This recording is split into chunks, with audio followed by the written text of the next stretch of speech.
Well, we're going to call the meeting to order, and please note attendance. And we will move straight to executive session under ORS 1926602F to consider information or records that are exempt by law from public inspection. We will be returning to regular open session later on. Okay, well, let's return to regular open session. We have one action item, which is to render a decision regarding the issue we recently heard in executive session. Do I have a motion? Mr. Chair, I move to uphold the administration's decision on the complaint that was just presented to us in executive session. Moved. I'll second it. Moved and seconded. Any further discussion on that item? All those in favor of upholding the administration's decision on the item just presented in executive session signify by saying aye. Aye. Those opposed signify by saying nay. Motion carries. Okay. Okay. Thank you. I appreciate hearing from you. So I heard from the principal that my kid could take the class over again then? Yes, certainly, if you wanted to, your student is not enrolled in the Silver Falls School District, correct? No. So if your child did Can I do re-enroll- that? Yes, absolutely, and the high school And when administration- is there drawing one right now? Cause he could make up all the assignments, it's redoing all these things that he's already done. Tell you what, I'll find out the answer to that, and we'll be communicating that to you, Okay. along with the court, sort of officially in writing the results of this appeal. Cause I feel like at least that would be fair in this situation. There's the word. You Right? got the word right there. Right. And this, we just want you to know, this was not an easy decision in terms of, we really are very sympathetic and very concerned that your son was struggling as much as he was, and really wish him the best and hope that he's very successful and happy at his new school. Well, I hope that he can retake the class. That's not for us to decide, that's for the superintendent and the principal to talk about. So I'm sure they'd be willing to talk to you Cause about you it. said it out loud that Right. that can be done. We'll get a communication to you Okay. shortly with the process for how to get re-enrolled and to Okay. pursue that. I would like that as soon as possible because tomorrow's October 1st. Understood. Thank you. Thank you. Yeah. Thank you for coming. Yep. Thank you.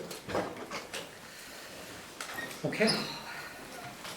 We are going to move into our discussion item for tonight, which is board development and training, presented by Renee Sessler of Oregon School Boards Association. Oh, that's right. We're actually, if it's okay with you, Mr. Chair, I've invited Jennifer Nancairo, she's one of the attorneys at OSBA, to come and talk to you and answer any of your questions about public records. You asked for it last month, I did what I could, but there were still lingering questions, and so no hard questions, please. She's the attorney and I am not, so Okay. if we could start with Jennifer, that would be awesome. And I'll start by saying, if I don't know the answer, I'm gonna give you it depends. Great. No, if I don't know the answer, I'd be happy to look it up and email you all, don't respond, the answer. So I'm Jennifer Nancairo, I've been an attorney, I've been licensed since 2004. I am new old to OSBA, which means I worked there right after law school, before we even had a legal department. I was in their policy department for about 3 years. I'm also licensed in North Carolina. My family had moved to the East Coast. We came back 2 years ago, and so I've been with OSBA again, almost 2 years. And I've done a variety of different things. I've been a litigator. I do not do that anymore. Hallelujah. But my favorite part of the job, I've also been a teacher. In my former life, I taught at Park Rose Middle School for 3 years. And so I have been involved in the school system. I have 3 kids in public schools. And I am very passionate about this line of work. I would never do your old job. I appreciate that you are doing it, but I could never take that on myself. I'm here, I believe, because you all have been talking about public records. And I know that you've been talking to your own counsel about that. And it's a little hard for me to know what you want, so I'm going to start talking, but if you're like, we have heard this before, please just say we have heard this before and move it along. My intent is never to be patronizing or to tell you things you already know. So, and I'm going to tell you, I will even, what's the word? I will take a blow to my own ego and give you an example of where I did something that wasn't awesome, and I had to have a coworker, and I'm an attorney, and did something that wasn't awesome, and a coworker had to come and nicely tell me, probably not a great idea. So, starting with what a public record is. Nowadays, it feels like a public record is just about anything. I mean, they say, if you look at the book, what's the handy definition of a public record? It's defined broadly to include any writing that contains information relating to the conduct of the public's business, including but not limited to, and it goes on and on and on. And as we know with technology, a public record can be something that is written in your office, on your computer. It can be any text messages, and it doesn't matter whether it's your phone or the district's phone. In our office, among the attorneys, we have this debate. One of my coworkers, Andrea, if you ever meet her, she insists on having 2 cell phones. I only do district business on this phone. I only do my own business on this phone. I don't work that way. I have 1 phone, but the only district business I do on it is via email. And I even go so far as every now and again, and this just happened last week, I had not this superintendent, but I had a superintendent text me something. Can you please call me immediately? And I just politely, I don't respond to that. I politely call the person and say, please don't text me that. I'm happy to respond to your emails all the time. You can call me. But I don't want anyone to make a request for my phone. And it's not because I have anything that exciting on it. I mean, it's just my kids, my family. I don't text anything super exciting. I just don't want to even have to deal with that. Now, that said, I'm more inclined to take the risk to do emails on it than Andrea is. Andrea would just tell you, nope, don't do it, never, have 2 different phones. So as you know, attorneys will have slightly different opinions on that as well. Okay, here's the mistake I made. And this is what leads me into always now do I think about what I say and how I say it. I'm a jokester, if you know me, and I like joking around and having fun. And I worked as in-house counsel briefly. So I hate to admit that this mistake wasn't even that long ago for Charlotte-Mecklenburg School District prior to moving back. And I can't remember the person's name, but I got an email from someone internally. It's a large organization. They service, I think it's 170,000 students. But the person's name was funny. They had a funny last name. I can't remember what it was, but it struck me as like, oh, that's really funny. And so I emailed my coworker, oh, that's an unfortunate last name. And I wasn't trying to be a jerk. That was, obviously I was being a jerk, not my intent. Now, my coworker was nice enough, and she came to my office and she said, Jennifer, I know you're probably not thinking about it, but we are subject to the public records laws, and you probably shouldn't be emailing that. And I was embarrassed, but I thought, you know what, she's totally right. I shouldn't have done that. And ever since then, I really think about what it is I write down. And there are many times where I just don't write it down. Now, it's a little different for me. When I give advice to clients, if Paul calls or if Paul emails me and he wants legal advice, that's protected by the attorney-client privilege. So there is a difference there. But even with that, I'm still pretty hesitant about what I say or how I say it. And I think in large part it was because someone called me out and I realized, I just meant that as a harmless joke. And had I just said it to the person, it's still not nice. But nobody would have thought anything about it, right? But the fact that it was there, somebody would think, oh my God, our own attorneys are making fun of us. So in terms of how you communicate, then with board members, you have the added layer, I think, that's difficult of, okay, well, how do we communicate? We can't all talk together outside of a meeting because that's a quorum. So I don't have all the answers, but here are my general thoughts. As much as you can, you should only be discussing district business in your public meetings, to the extent that is humanly possible. You should be very aware of, okay, what can I discuss in executive session and what can we discuss in public session? And if you don't know, you call OSBA Legal and you say, Jennifer said we're allowed to call. Am I allowed to talk about this? How many people can I talk to? That is our job. So if you don't call us, we don't have a job. We have no one to talk to. As far as what you do when you receive a public records request, the law is clear and then totally muddy. So it's clear that you get a request and within 5 days there has to be a response. If it's something easy, I tell my districts, go ahead and just respond. So what would something easy be? I'm a member of the public. I would like to see your anti-discrimination policy. great. I would say, yeah, I don't even know why you're calling me. Send them the link to the website and say, there it is. If it's something voluminous, and all districts have received, I would like your records about X, Y, and Z for the last 20 years since you've been here. Okay, that's going to take more thought. Within 5 days, your person who is designated with the task of responding to these at the district, the response in 5 days doesn't have to be all those documents. It's, we've received your request. We either A, we're the custodian of those records, B, we're not the custodian of those records, or C, we don't actually know if we are the custodian of those records, and we will have to look into that. Okay, then the next timeline is within 15 days of the original request, or a reasonable amount of time, you're supposed to be able to give all that information over. Now, there are some exceptions to that too, because sometimes that is not possible. When that is not possible, you are not allowed to just not respond, and if they come back to you later and say, yeah, it wasn't possible, you asked for a book, we couldn't do that. No, you have to still communicate that we got your request, we are looking into that, it will take longer than 15 days, we predict it will take X amount of time. I mean, the way I think about it is you have to make a good faith effort to communicate to whoever has asked for whatever that you are not blowing them off or ignoring them. You are 15 working days or 15 calendar days? I believe it's 15 calendar days, I believe. But I'm gonna look, I'll double check on that. I believe it's calendar days. But now that I say that, I could be wrong. It's business days. Yep, I think it's business days. I'm a little familiar with it. Okay. Yeah, I was like, you know what? I think I'm wrong in even saying that. I think you're right. I think it is It's 50 business days. Yeah, days. the weekends don't count. Yeah, you're right. And I know you're right because there's some other exceptions. Yeah, it's 15 Right. working days. Okay. Wouldn't make sense to be the other way. Apologize. And then really with the complicated records requests, this is what OSBA helps out with all the time. I mean, all the time we get, hey, can I send you this? We don't know what we're allowed to give over and what we're not allowed to give over. And I don't have all the exemptions memorized. I mean, there are a lot of them, and I just don't have them all memorized. What I do is I take it and I look at it, and usually it triggers, I don't think they're allowed to give that over. Let me look it back up in the law.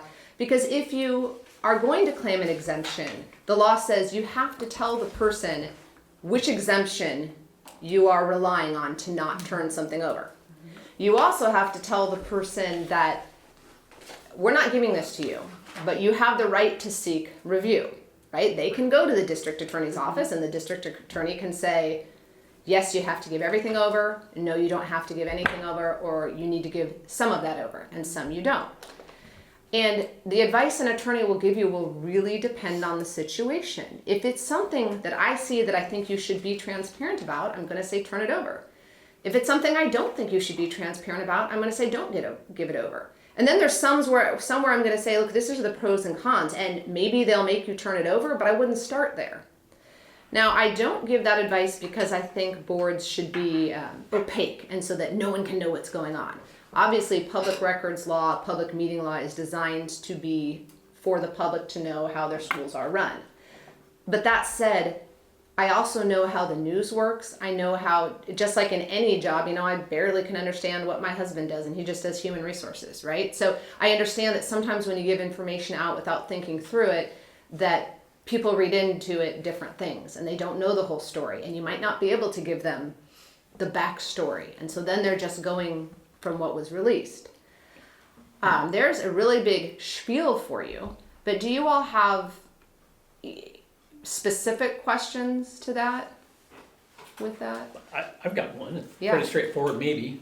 With regard to emails, I understand what that record is, right? The record is presumably an electronic copy of said Yes. email, .msg file, or whatever the format is, right?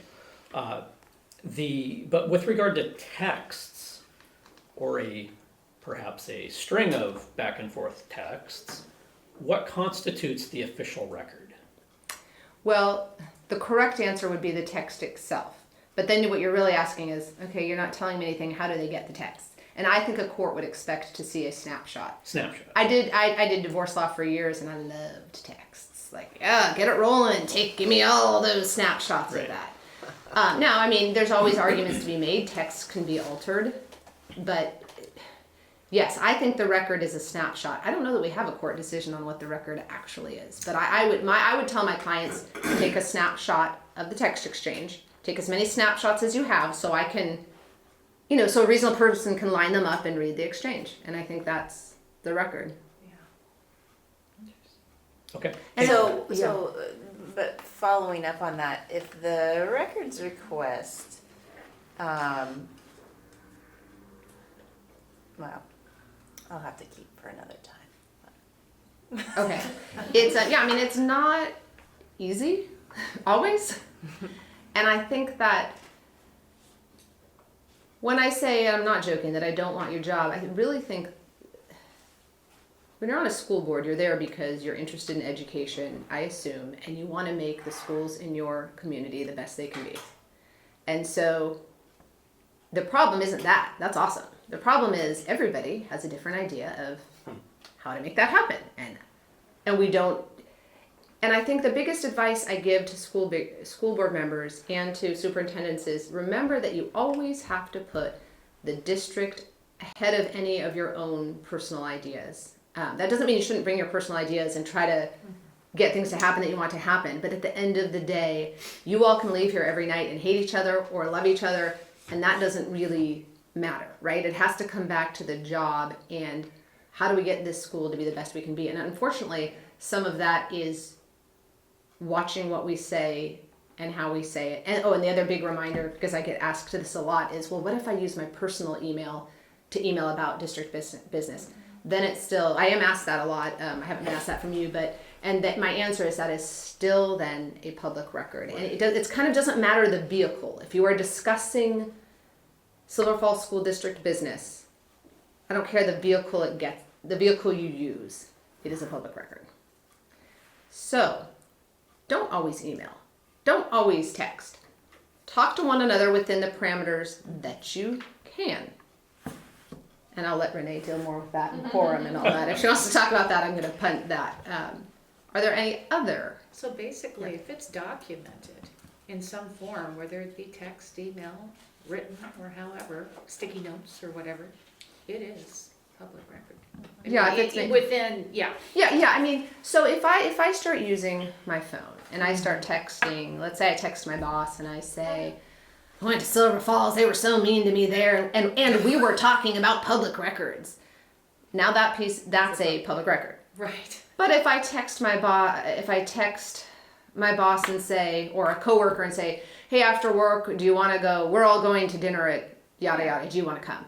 That's not about district business or OSBA business. I don't think that's a public record. It's about the organization, Right. about, for me, about any other districts or, or really, Jim is now doing this, that, and the other thing at OSBA and I don't like it. Well, that would probably be a public record as well. So I do not do that. Even questions. Sometimes people Yeah. are really smart. They will ask questions. And even if you're not stating something, just by asking a question, that also is public record. And I've seen those come back and be used as evidence that somebody was questioning somebody else's. Oh. Yeah. Yeah, and I think, and I don't know if That's this is so much public records or just, I'm sure you're gonna, when I say this, you're gonna be thinking, yeah, obviously we know that, but when you live in a smaller, when you live in a smaller geographic location, there's obviously more of a chance that you will run into the public when you go out, right? Than if you live in Portland. And I know how people are because I'm the same way. If I see my principal or vice principal out somewhere, I'm like, hey, what's going on with this at the school, right? And so I know that you get approached by people. And so then it's just I think it's learning that politically correct sort of way to say, oh gosh, I'll bring, why don't you come to the next board meeting and bring that to their attention? Or I really can't talk about that outside of a board meeting. I can't speak on behalf of the entire board, but it's training yourself to do that because I would imagine that's difficult to do with people you know and care about, or it would be for me. But I'll tell you, I've gotten better at just telling people, oh no, just don't text me. That's my personal phone. And yes, I know I call you sometimes from it because I work at home a lot, but I'm not going to be doing texting or don't don't ask me to review a document and then text it to me. I mean, I'm not 20 anymore. I can barely read that anyway. You know? Right. Like, I don't know. It looked okay. Why don't you email it to me? But yeah, so I think it's just that self-awareness of you really are in a highly visible, highly political volunteer job where everyone will complain about you. So you're welcome. What about the, I mean, let's go out on a limb and say Yeah. that you had 10,000 text exchanges with another board member. I don't know, just some obscene amount. And suddenly you got a public records request for basically all communication between you and this other board member. Is it just up to us to find the time to go through and create 1,700 screenshots and Yes. send them in? That's just Yep. on us? Yep. No compensation, the person asking for it doesn't have to pay us anything? Well, to you do that's so yes, it's on you to get it. I can't necessarily say no, you wouldn't have to charge them for time, but that's sort of a different discussion. Okay, so your policies, your administrative regulation, I think it's KBA or KBE, and then the AR sets forth your process. And if you're going to charge people, you have to let them know up front. So you can't do it all and then say that was $1,500. You have, and it has to be a reasonable amount. So I'll give you an example of what someone asked me, again, not from here one time. Okay, so they'd give me, do you think this quote seems fair? And I looked at this exorbitant amount of money and I said, well, how did you base this quote? Well, you know, the administrator makes X amount and this is how long it would take this administrator to make the copies. And I was saying, well, you wouldn't be based off the administrator's salary because you're not going to have your superintendent or your assistant superintendent or your principals doing that. You're going to have an administrative assistant. So first you have to go based on their hourly pay, and then you have to do the guesstimate. But I think it's almost in the optics of it. If you look like you're trying to be evasive and charge everyone an amount of money to be a block to them getting the records, that's when you will get into problems. Now, do I think if you figured out a way, you said, I think this is going to cost about $75 to get X, Y, and Z. If you can show how you come up with that number, then you're probably fine. But you really have to have a thought out, not just that'll be about $100. It has to be well thought out. Does that answer? I think so. I was specifically talking about a board member who's not on district payroll, who's perhaps spending a bunch of their own time on their own phone, taking a bunch of screenshots and uploading them to some server somewhere so that somebody in the public who's simply curious can have access to them. Yeah. But again, it has to be a public record. So it has to be that you've been talking about board business.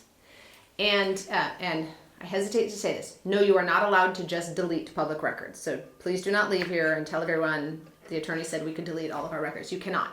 But if something has already accidentally been deleted, I mean, you don't have to give that over. But you shouldn't be deleting any public records, whether it's text or paper copy, until you have checked the archival rules. So and again, I don't have those memorized either because there's a bunch of them, but there are administrative rules and statutes that delineate how long you have to keep certain types of records, and some can be gotten rid of earlier than others. Wow. So yeah, There's rules sufficient to say that Snapchat is a bad idea. correct. Yeah, and if for some reason you're going to be litigating, judges don't ever like to hear, gosh, I deleted all that. Sorry. I mean, that never, juries don't like to hear that. That never plays well for people. Sure. I mean, maybe another question is, so as someone with integrity, I would turn all of my information over. Right. But let's just say I didn't. How does somebody know I didn't? Good question. Well, here's if they really want to look into it, they wouldn't know what you said, but they would know that you were, if they subpoena the records, because I've subpoenaed phone records before, and at least in North Carolina, I haven't subpoenaed them here, but in North Carolina, the records I got would show this phone number sent a SMS to this phone number, date and time.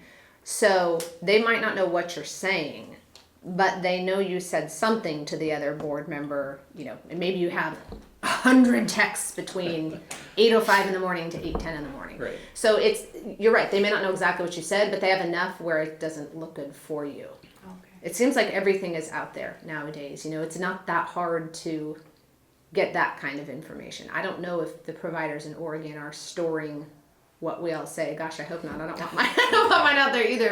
And they probably aren't. But they definitely have a track. It's just like a call log. You've called all these people. No, they've I'm called you. familiar with Yeah. that. I meant more along the lines of how would the person would have to suspect basically that you didn't turn it over, and But then based on the surrounding evidence, and certainly if they got you under oath personally, let's say we're going to get you Yeah, under yeah, oath. okay. I'm opposing counsel, and So you're we're- in a deposition. okay. Then you've got two choices: you tell the truth or you lie under oath, right? Right. And that's whether it's deposition or courtroom. But I yes, was just curious at Yeah. what point somebody's gonna. Here's another example. If I turn over records, and they say I don't think that's all of them. My point is, what does that process look like? I mean, at some point, they're going to take your phone, but how does it have to Yeah, go I all the think way it to would- trial, or? probably.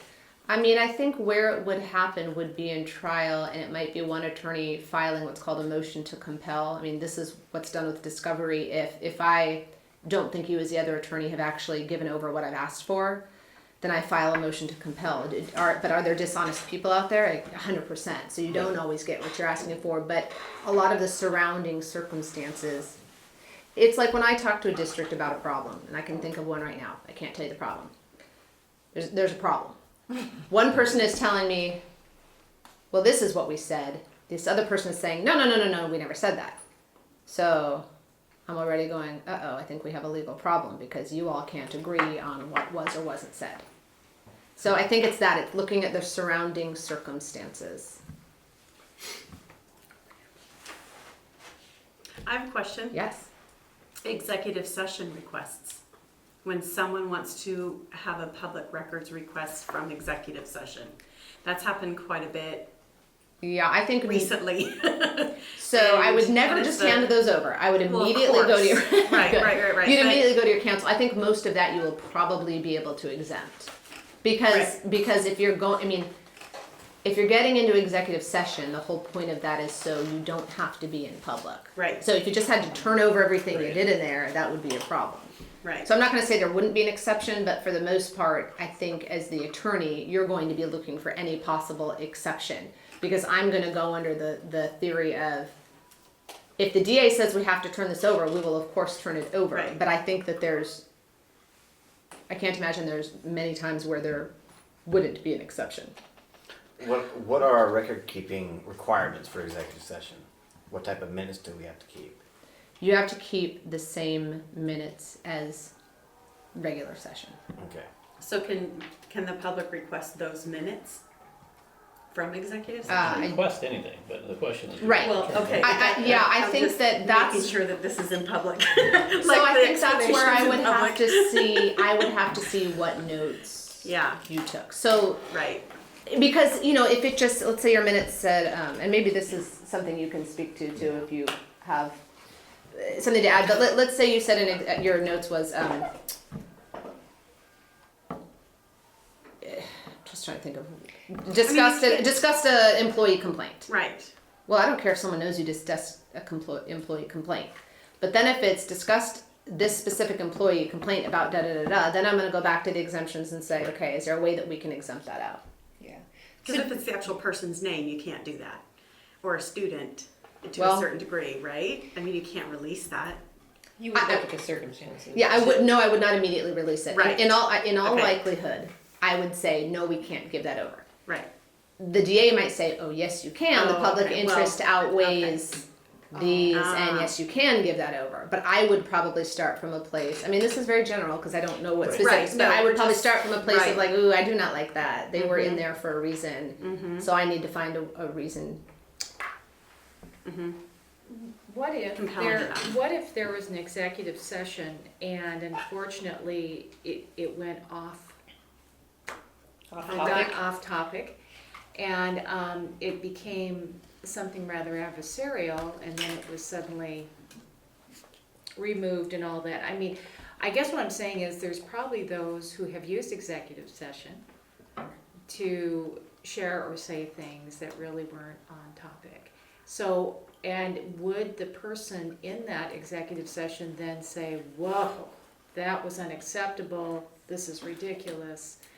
But what if it went to court and. Yeah, those records might be turned over if you started talking about something that did not fall under an exemption, that you shouldn't have been talking about in executive session anyway. Right, That might get out there. that might, okay. So This it's is just, so broad. It is broad, But I mean, yeah. but yeah, I think that's. okay. Do you have anything to add?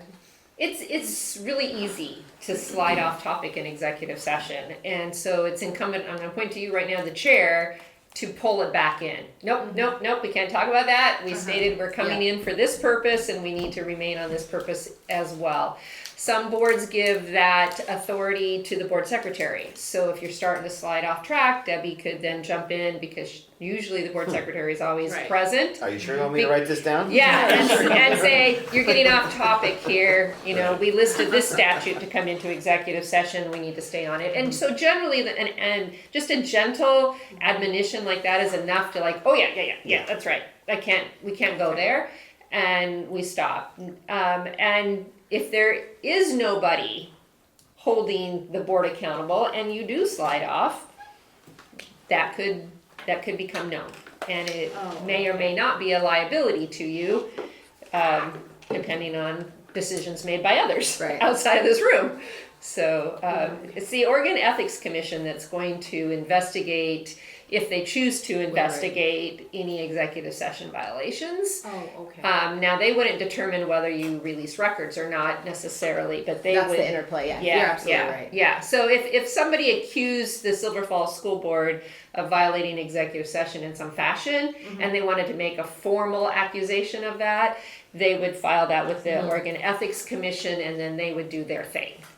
And not as a about it. public records. That's not a request. public records So thing. that That's not- distinction that's is- not a is public important. record. Right. That's not a public Right. records So that thing. falls under ethics Is as opposed to that, the, that's like a good this. distinction to It make. depends. Yeah. I mean, it just, yeah, I think it depends on what we're talking about. Yeah, If what right. you're saying, I'm sorry, I didn't understand that you were really asking, I think, what kind of trouble can we get into for talking about X when we're supposed to be talking about Y? why in Yeah, so executive that, yeah, session. if that's what you're asking, Renee's 100% correct, that, yeah, there would be someone could file a complaint with the Ethics Commission and Okay. they can investigate and they can fine you or Oh, not fine okay, and that's where that Uh, goes, okay. you. Yeah, But the records of your minutes, yeah, generally speaking, executive session minutes are protected Right. by virtue Right. of having been an executive session subject. And so it would then fall to the legal arena to decide whether that the minutes of, like tonight, for example, you held an executive session tonight, there will be some minutes that will be transcribed from that. And if anybody were to request those, it would have to go through a whole legal process. You wouldn't just, here's the minutes. right. So, and I don't know what you discussed tonight. No, other we're than not I even mean, trying to and find I can. out. No, and I don't want to know, but someone had asked, well, what if it was a student's name? I mean, if there was a student's name, I would, okay, sorry, I was like, someone. No, it's okay, employee's Yeah, name, then I whatever. would, Yeah. if it was a student's name, I would, Right. there's something that says, There's an I would talk exemption. about FERPA, I would talk about the exception and then reference FERPA and say we can't Right. give that out. Yeah, Ah, there's exemptions for, there's so many exemptions. There's so Yeah. many, they are not, I mean, I true. guess they are memorizable, but not But with all it's the quite legal a list. issues that we deal with. okay, Yeah. very good, thank you. But with the public, so I have another question, with the public records request, when you hand over, you know, whatever, emails, texts, whatever, it does have to have like a date stamp, like you print off your email, like it has the name to and from the date and the time and everything. You can't just take that information and, you know, highlight it and just send it. No. Don't you have to send the original? Yeah. Oh, okay. Yeah, 100%. You got to send the original. You can't Right. summarize or Right. yeah. One of the things that has come up in recent years with I think the increased interest in public records requests in general, and perhaps the increasingly simplified means of garnering it. I mean, it's easier and easier to pull vast amounts of email based on queries and, but is there any currently, I'll just say legal discussion or legislative discussion around trying to curb frivolous requests, things that just are taking up obscene amounts of time for no particularly compelling reason. Not that I have heard. But I hear that a lot, not just with public records, with, there are certain districts that one person, again, I'm thinking of the district that is not you, that where one member of the community will make complaint after complaint after complaint after complaint after complaint. And our advice is always, yeah, you need to look into every complaint. So you need to look into every request. Every request is the same thing, right? Some requests are going to be a page and some are going to be, Right. and if somebody 7,000 wants 7,000 records, I don't think you're going to get that done in 15 days.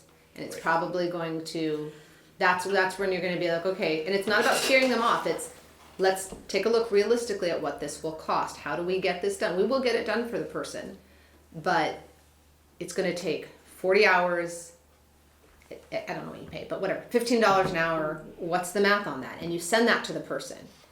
And if they say, yeah, great, I'll pay it. Okay, then you'll do that and they'll pay for it. If they don't respond, your time on the calendar is stopped until they respond. And I think after 60 days, I could look into this, but there's a certain time period, and I think it's 60 days where if you never hear back from them, you can close that out. The time also stops if you ask. You can also ask for clarifications, and I do think that's smart. And again, it's not to stall someone. It's that sometimes people ask for so much you honestly don't know what they really are looking for. Right. And it's totally okay to say, we are happy to comply. Can you be a little more specific? Or no, it's more like, what exactly are you looking for? When you asked for this, is this what you mean? I mean, you can't mess with people if you know exactly what they meant. You can't. Can you clarify? I mean, but if you really don't. No, that makes sense. I'm thinking, because really the key, it's not just gathering the information, which is something that is increasingly easy on some circuit, at least things like emails. But it's the review of all of those that is tremendously time consuming, right? Yeah. That's the piece that... Well, and this is where it goes to, the less you all communicate via email and via text, the less people will ask for those records, and it will be easier to respond to the records they have asked for. And that's just over time, when someone sees, oh, there really isn't anything to get there. Everything happens at the board meeting, I just need to go. I mean, anybody could be sitting in right here and listening to any of this, and they're allowed to come. Right. There's no secret there. So I have a question for you. There was a case in, I think, Lake Oswego maybe, where a city councilwoman was asked for her public records by a community member for the last 15 years and such. And it went to a judge. She got an attorney, and it went to a judge. I think this is in Lake Oswego or something. And he said he denied it. Good. And he said her notes are not a part of her. She's a separate entity from the board or the council. Like she's only an individual entity of the entire council. Yeah. So Well, and it was fine. It was like, oh, okay, I can't get it. He didn't pursue anything okay, after that. and I'm not familiar with that. So but you might have to read will, about that. I will look into I'm it. trying to No, I mean, I will look into that. because it was very interesting. But And just I don't remember know what the how it precedent was gets set there, on. right? So the way I always think is Right, like sure. it still takes you a while to get there. You're still getting attorneys involved. You're still waiting for that judge to make a determination. Right. But I will. You think But it it's was like an Oswego? interesting response from the judge, saying, no, you can't have her, and she's a city council member. And so read that, read up on that, and It was let her me know what notes you that think. she took when. Yeah. yeah, oh, right here, like if I've taken notes, for 2 years. I'd be happy He to do wanted this, he wanted everything. And she got an attorney, and, because it was like 15 years. Well, yeah. So the And first then thing I would have and the done. judge was like, no, but the Okay. ruling was that she was a separate entity amongst the group, and that she wasn't an actual well, person. I mean, This was not her. This was and the wait, bit, the notebook, I do feel like or I see something that. of that nature. Well, and it was may be, interesting. it may be a difference between notes, I don't know this. Yeah, I don't know. But it You have may, to I look would, at it. there may, you may have a better argument if it's your own notes to just help you remember something that versus Right. a conversation between two people. I don't know, because I'm Yeah. not familiar with that. You should look it up. Okay. It was very interesting, and I was like, wow, I need to learn more about that. But I wanted to bring that up too, since we're talking about Yeah. public records No, I'm glad you request did. and that particular judgment in that case up in, I think it was like Oswego. So, yeah, Yeah, it was interesting. okay. I don't know. Can I ask a question to follow up to what Yes. Jonathan asked, in regards to like a curbing of this? But I believe there was legislation that pertains to public records in terms of either speeding up the process of response or penalties for not responding in a timely manner. Are you familiar with that? No, I mean, this is the new, I think it was 3 years ago, Jennifer, there was some law Well, about no, it. I was at the Garrett Heeman Robertson of what's just come out of the Senate, and there was brand new legislation that just came out of this last session pertaining to, and all I'm saying is what I gathered of we're raising the expectations regarding, so not going the other direction, but raising the expectations of government bodies responding to public responding more records. quickly. It was either more quickly. I can go. I'll try to find. I can look into it Yeah. too, but just give me a little bit more. You think it had to do with either more quickly or just tightening the screws on public agencies, you mean? Yeah. Increasing the penalties you mentioned. And I think that was a Penalties. penalty Okay. increase. Probably so they can take it more seriously. Well, That would do it. right. So just to add a little bit more, and I said this last month in August when I was here about the notes that you take in board meetings, if they are a part of your decision-making process, so how you decide, how you as an individual were formulating your thoughts to come to a decision, those should just be turned over to Debbie at the end of the meeting, let her copy them with the meeting, all of the other meeting materials. And if you want a copy for yourself, she can photocopy them and then give them back, and she can keep the photocopy so that it's preserved in the record of the meeting. So if somebody watches your show, you know, your shows. Show? Yeah, the Silver Falls School Board show watches your meetings and they see you writing things down, they might want to request what you wrote down. And so if they saw that, like saw you writing in the notebook, Yeah. they might say, well, what was Right. Shelley writing? I want to see what she was writing. So if at the end of the meeting, you just make it a habit to pick up your notes or photocopy the pages or whatever, and then she can just staple them or however she retains records that were a part of the meeting. And then they're preserved for the length of the record requirements for, you know, the meetings. And so that's a really good record. If somebody is sending you text messages and you're picking your phone up and you're looking at your phone during a meeting, somebody might, you know, it just might be your husband, like mine called me one time to tell me my kids had lice. He actually called, didn't text me, but you know, I mean, that had absolutely nothing to do with the district business. You know what I mean? It was personal, so you know, nobody asked her that. But you know, if somebody's texting you during the meeting and it's about trying to inform you on something, you should probably take a screenshot of that and preserve that and send that in as well. Because somebody could say, oh, I saw Renee looking at her phone, what was that? And if they ask, I can say, well, it's my husband telling me my kid has lice. You know, they're gonna, oh, okay. But you know, if it's not about that, they're gonna wanna know, you know, what that was. So it's so even at your meetings, because people can see what you're doing. They can see if you're looking at your phone and you're doing this back or what, you know what I'm saying? And they can see if you're writing notes. So just preserve them. Just preserve them. It's the easiest course of action if they had anything to do with the school district. Dan, I don't know if this is what you're getting at or not. It's House Bill 2353, penalties for late responses to public records. Oh, and that was Public not- bodies may be required to pay a penalty of $200 to the requester if the Attorney General, District Attorney, or court determines that the public body responded to the request with undue delay or fail to respond to the request. Wow, that's, A fee waiver or reduction may also be required to be provided to the requester from the public body if there is undue delay. So it's House Bill 2353. Okay, thank you. Nope, was not, but that was not on my radar. Well, and then the other thing is you could always be joy. If you don't turn things over and you cite an exemption, you, meaning your attorney, that then the court ultimately says, no, you do have to give that over. The court can award attorney's fees too, so they can make you pay the other side's attorney's fees, basically for, which sort of makes sense, right? Because their argument is, well, you made us go all the way to court just to get the darn things that we asked for in the first place.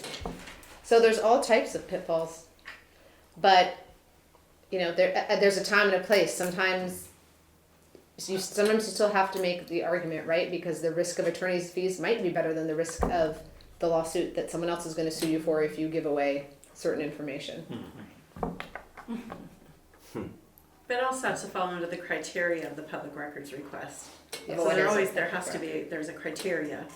And Yeah, and for these big requests, I haven't read that what you're talking about, but my first thought, if somebody asked a district for 15 years worth of records, my first communication to them would be, can you clarify what records you're looking for? Like you can't, if they just said all records.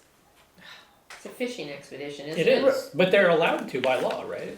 Right, but you can ask for clarification, Yeah, and then but they they could have just say, to "I want all." clarify.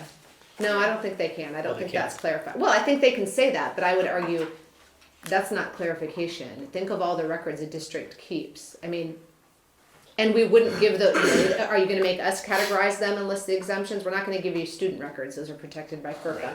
We're not going to give you this kind of record. It's protected by that. So, I think most people will narrow their scope. And attorneys narrow scopes all the time. We're not always jerks. A lot of times it's just a poorly written request and you're like, no, actually all I really want are these three things. I don't really want that other stuff. And sometimes they're jerks and they want it all. I don't know. It just depends.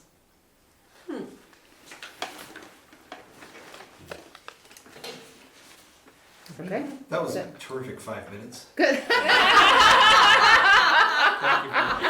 No one has accused me of being short-winded. thank you for coming. No problem. Have a good night. You too. Have a good evening. Mr. Chair, may I suggest a recess so I can get set up and you Yeah. guys can take a quick break? Yeah, I was gonna suggest it too. Great idea. All right, thank you. I'm gonna bring us back into regular open session and continue our board development training with Renee Sessa. Good? Good. Okay, thank you, Mr. Chair. I know that we got a late start and you got an early start. So before I even jump into talking about any topics, what is the desired end time? We're targeting 8. 8 o'clock. You got it, sir. I will watch my clock. And I will do my best. If I'm halfway into a sentence, I'll finish, but within reason. We'll go to 8 o'clock. So thank you for inviting me back. I was really glad that Jennifer Nancaro was available to come and answer your questions. I know that last time I attempted to answer your questions on public records. One, I'm not an attorney, and two, I don't read that book like she does, and so she had far more information. So thank you for your patience. I wanted to pick up where where we left off when I was here on August the 19th. Demo later, will that come?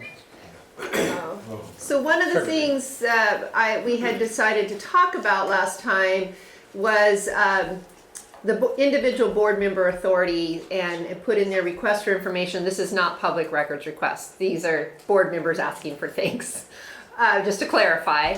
That was a leftover from last time. And then there was some questions about the board to staff and staff to board communications. We didn't finish the board operating agreement. I gave you a sample of our newest. Believe you all had samples of yours from years past with your previous superintendent. We didn't finalize, and I don't know if we need to, but anything about the superintendent evaluation for this year, and maybe you're done with that, I'm not sure. And then there were some questions about parliamentary procedure and Robert's Law, Robert's Rules. I know we touched on those a little bit. And so if there's anything still remaining outstanding, added from the last time, so doesn't have the little funny little bullet in front of it, is meeting protocols, such as, for example, agenda development, and then committees and board's use of committees. Since our time is really abbreviated, I don't think that we are going to get through all of that list. I thought it was ambitious even just for the original 3 hours from 5 to 8. And so I was hoping that you could help me narrow down for tonight. That's the list we made last month, if it looks at all familiar to you. And so I was thinking that perhaps we could make another list for tonight to kind of help narrow things down for me and for you, so that our hour and a half together is really targeted to exactly what we want. Want to go back and look at that list again of what we did, what I had on the agenda?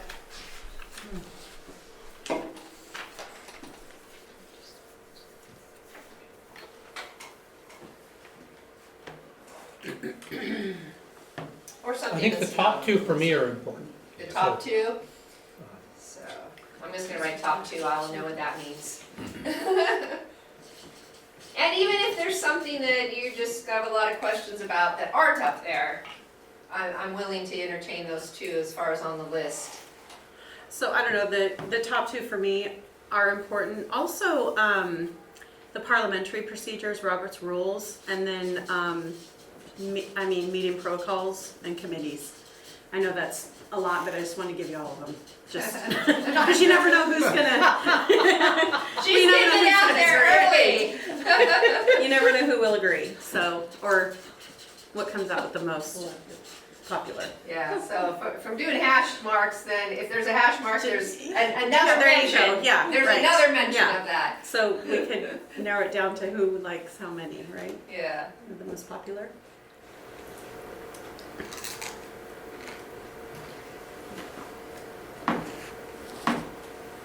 I think we've got to have a working agreement. Like, I don't want to walk out of here without one. Just because it's nice because you're here to facilitate, and that opportunity isn't always here. Okay.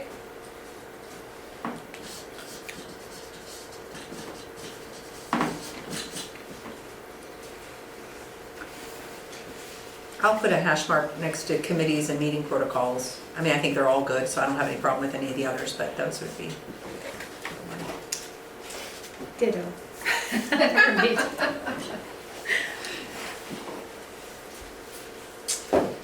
Paul, Dan, anything you want to add to the list? Tom? Working From agreement. you? I like the board, the working agreement between the superintendent. Which is, that's the second bullet, or is that something? Right, but I'm just adding that, I'm just adding my vote. Well, the board superintendent operating agreement is actually the third bullet. Tom, Yes, just- yeah, and that's what I mean, because I feel that encompasses the other Because the stuff. other two were. That one encompasses everything up there. I see. I meant, when I said top two, I meant the second and third, because apparently I didn't even notice the top bullet, somehow it was hidden. The individual board member authority, that one. Oh, it's all messed up now. Yeah. Oh my gosh. All right. Start over now. Sorry, I meant the second and third, which is, included the operating agreement. That's why I was so confused when it kept coming up. Okay, so there's, Like, I think it's already up there. all right, so we got that again, we got that there. It was I don't like the know, the trees. person who seconded it. Yeah. All right, There we go. there we go, okay. Thank you. Thank you for giving me some direction so that we can really target this and make it worth your time. So this is our feedback sheet. It's the only thing I brought tonight as far as any kind of a handout. So when you write on that, it'll come to OSBA. It'll be a part of our record for the people watching and worried about public records. I was gonna ask the question. Yes, they can request it of OSBA. It's our record, so if they want to see feedback on this, they can request that of OSBA, not of you. So to go ahead and then get started, let's talk just a little bit about board to staff and staff to board communications before going into the operating agreement.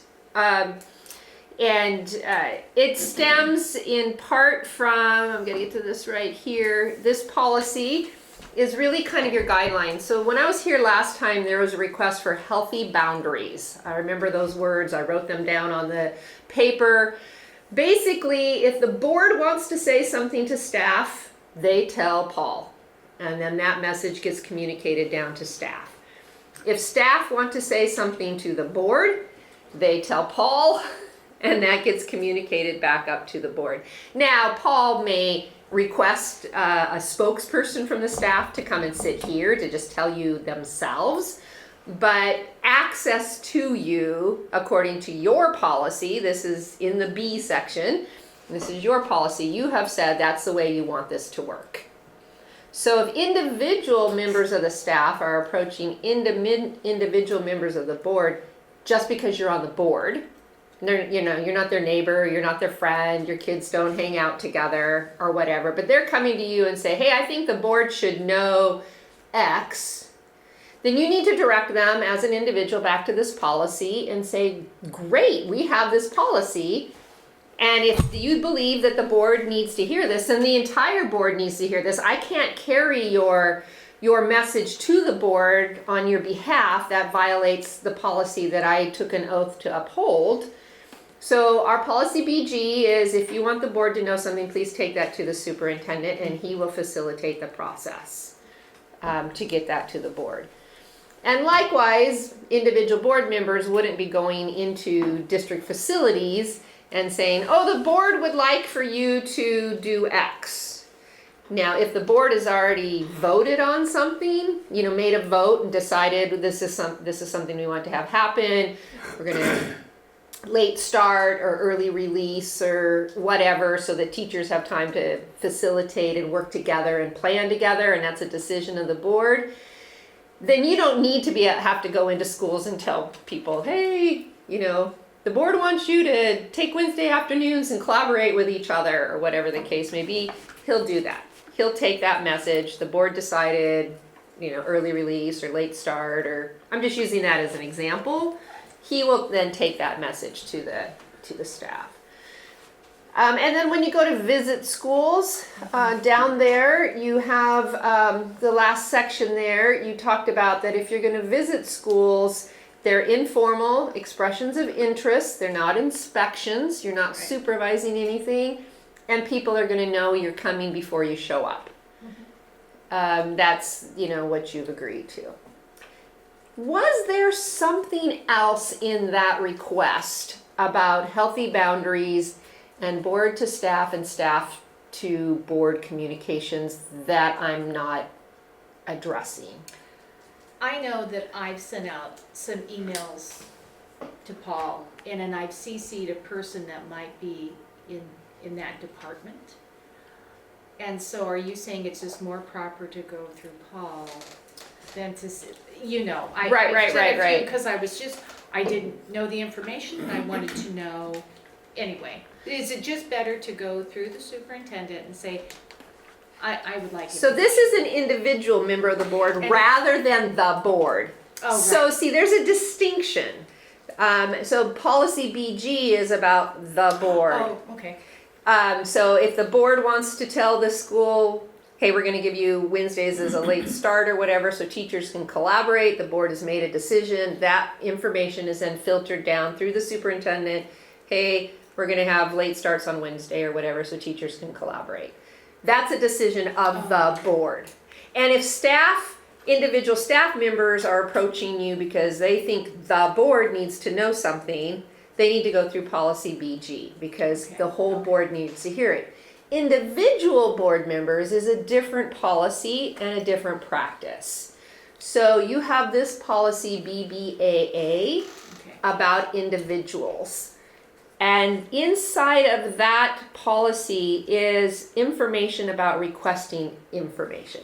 So number one, if any individual, so Lori, if you want something, then you need to make that request to the superintendent. It doesn't say anything about CCing anybody.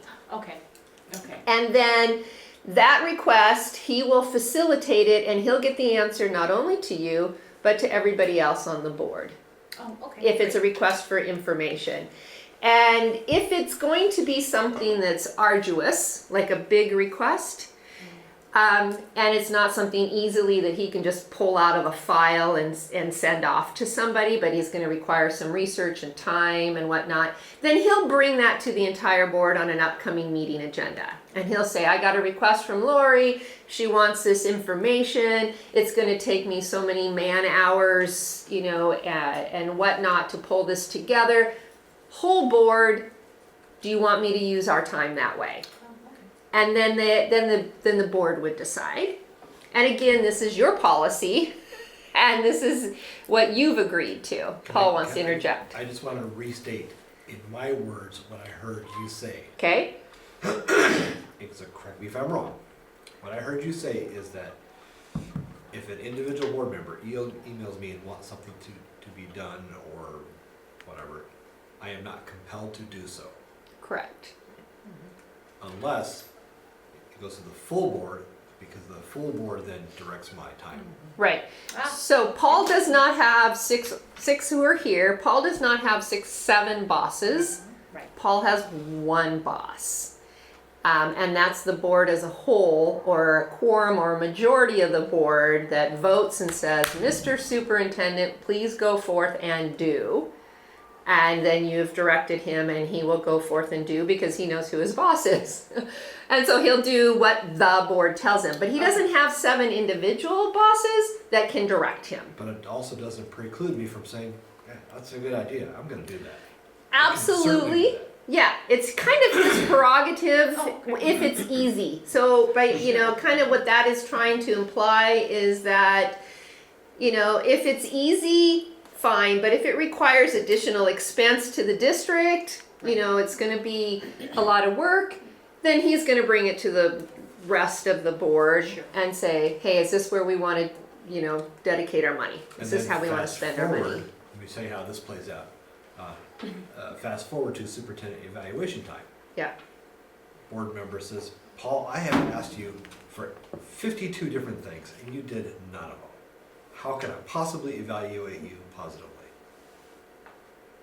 Well, I think See you need how to that- respond to the. I think you need to Correct. respond Yes. to the request.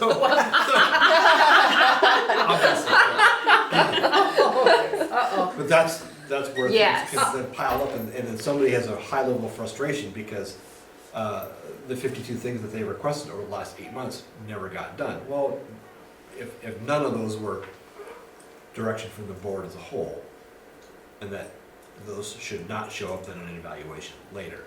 Does that make sense? Right. Yes. Is it up to the superintendent to decide if the job is too big or small? Pretty much. Okay, good. Yeah, Okay. pretty much. Yeah. You know, because you know you don't know when an individual of you is sending a request to him, everything else that's on his plate. You don't know. You'll likely know how close it is to the next board meeting. You know, like, are you having a meeting next week, or is it another 3 weeks before you have a meeting? You know, you would know that, but you wouldn't know everything else that's necessarily on his plate. And if it's just something he can just pull off the shelf, hey Debbie, send this to every board member, that's pretty easy. He can do that. It's prepared.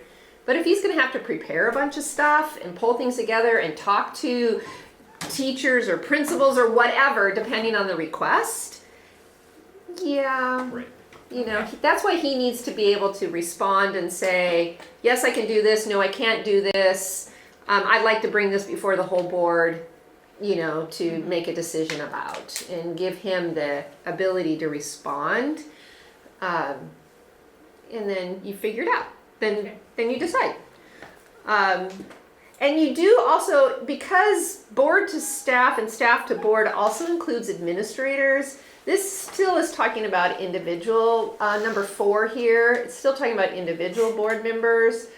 And I just kind of pointed out, because sometimes we think we can just go to the high school principal, or we can just go to the business director, or whatever, you know, that we can just, I know Steve, he's at every board meeting, and I can go ask Steve for some financial report.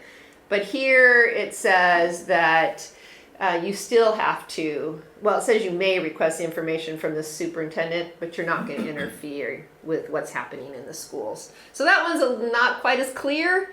Number 4, the language that you have there. But it's just bears pointing out as far as individual board members. And if there's a contentious relationship between a board member or board members and the superintendent, to request things, and some board members are preferential treated or not, how does that work? Yeah, it's just not good form. Okay. It generally, according to your policy right there, that if one board member asks for something, it goes to all of the board members, the reply. That's just a really wise practice. And it feeds into the public meeting law, which kind of started this whole conversation that you're all supposed to be working from the same information from which to make decisions. Now, whether people like each other and whether they get along is a little bit of a different issue, as long as they can work together professionally. You know what I'm saying? That the board has its job, it reviews the policies, it looks at the contracts, it looks at the budget, it looks at use of time, it looks at curriculum, those other board level decisions that you guys decide and you grapple with. Like tonight, you had to grapple with a decision because it was appealed to you as a board. That's all your work. And you do all of that work professionally, and you come to the conclusions that you come to through a vote. And then the superintendent must go forth and do as directed by his board of directors. Now, if you guys don't like each other, that's not comfortable, but you can still work professionally together. You know, he can still do his job, he can still respond to the board, he can bring you information, he can guide you on policies, he can give you advice on budget, use of time, other things that you guys make decisions on. He can still bring that to you, you still deliberate, and you make the decision, and then he has to go forth and do what you do. And you can do that with not liking each other. It's not as fun. You know, you don't have as nice a time. But it can be done. And to the degree that you want to try and work out any interpersonal stuff, the best place to do that is like in alignment with your complaint policy, same kind of thing. Go to the person directly, try to solve the problem, go to coffee, see if you can work it out. Is there any way we can like each other? Is it possible to resolve this discomfort that is between us that, you know, it's making it difficult to do business? I kind of take the high road, try to work out any of those interpersonal angsts. Am I even hitting the nail anywhere on the head? I mean, Yeah, you just gotta work it out. You Yes, just yeah. gotta, you just have to put the emotions aside and just ask the question. yeah. Is there any way possible that we can, you know, work this out? Whatever this is, you know, can we resolve it so that it's more comfortable when we're in the room together? And there is no laws about that, you know. There's no laws about having to be nice to each other.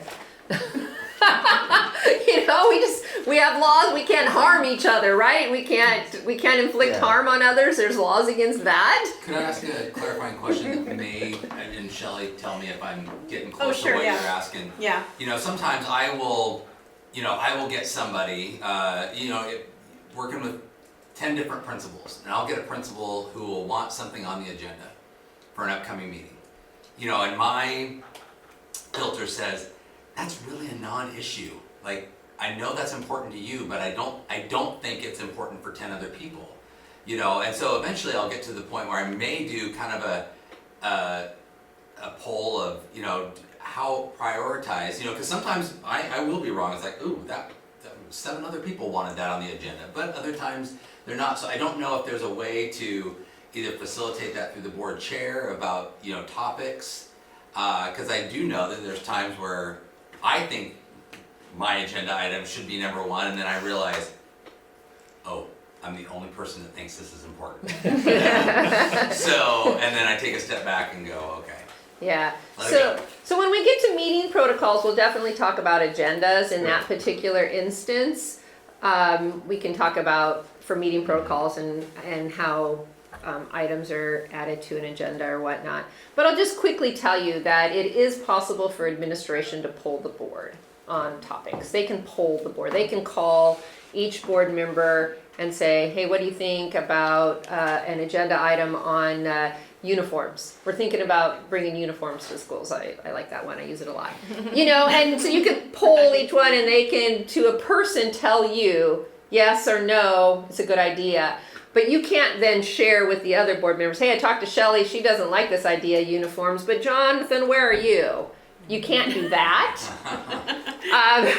You can just find out from Jonathan himself. Hey, Jonathan, what do you think about uniforms? Should we put that on an agenda? And Jennifer, should we put it on? And so on and so forth. But you can't share with the other people what you're finding out. But that's an aside. That's Renee, Yeah. can we, before we move on to the next thing, mhm. Trying to hurry. I'm sorry. the teacher in me wants to check for understanding. Yeah, right. Very good because I'm pushing through. And I find that having a few key phrases sort of in your back pocket that you just use in those moments where there's a staff who's caught you in the grocery aisle, or your neighbor or a friend is asking you to do something, what are those key phrases that we should use or could use that are sort of at the ready in our back pocket? So One of the ones I recommend is if you believe that the board needs to hear this and you're talking to me because you believe the board needs to hear this, then the entire board needs to hear this, and will you please bring it forth either through our public comment at board meetings, or you can request that something be placed on the agenda, or whatever avenue. If it's a complaint, then please go through our complaint process. Well, here's Mr. Peterson's phone number or email address, please direct it to that person. Yeah, so whatever, it kind of is situational, but if they're approaching you because of your board hat, not because of the people that you are individually, then redirect them with, oh, you think the board needs to hear this? Okay, well, please bring this to the whole board. I can't carry your message for you. I might not represent you as well as you would like, so please bring this before the whole board. If that's the way, if it's truly board work. So what phrases have you used that have worked for you?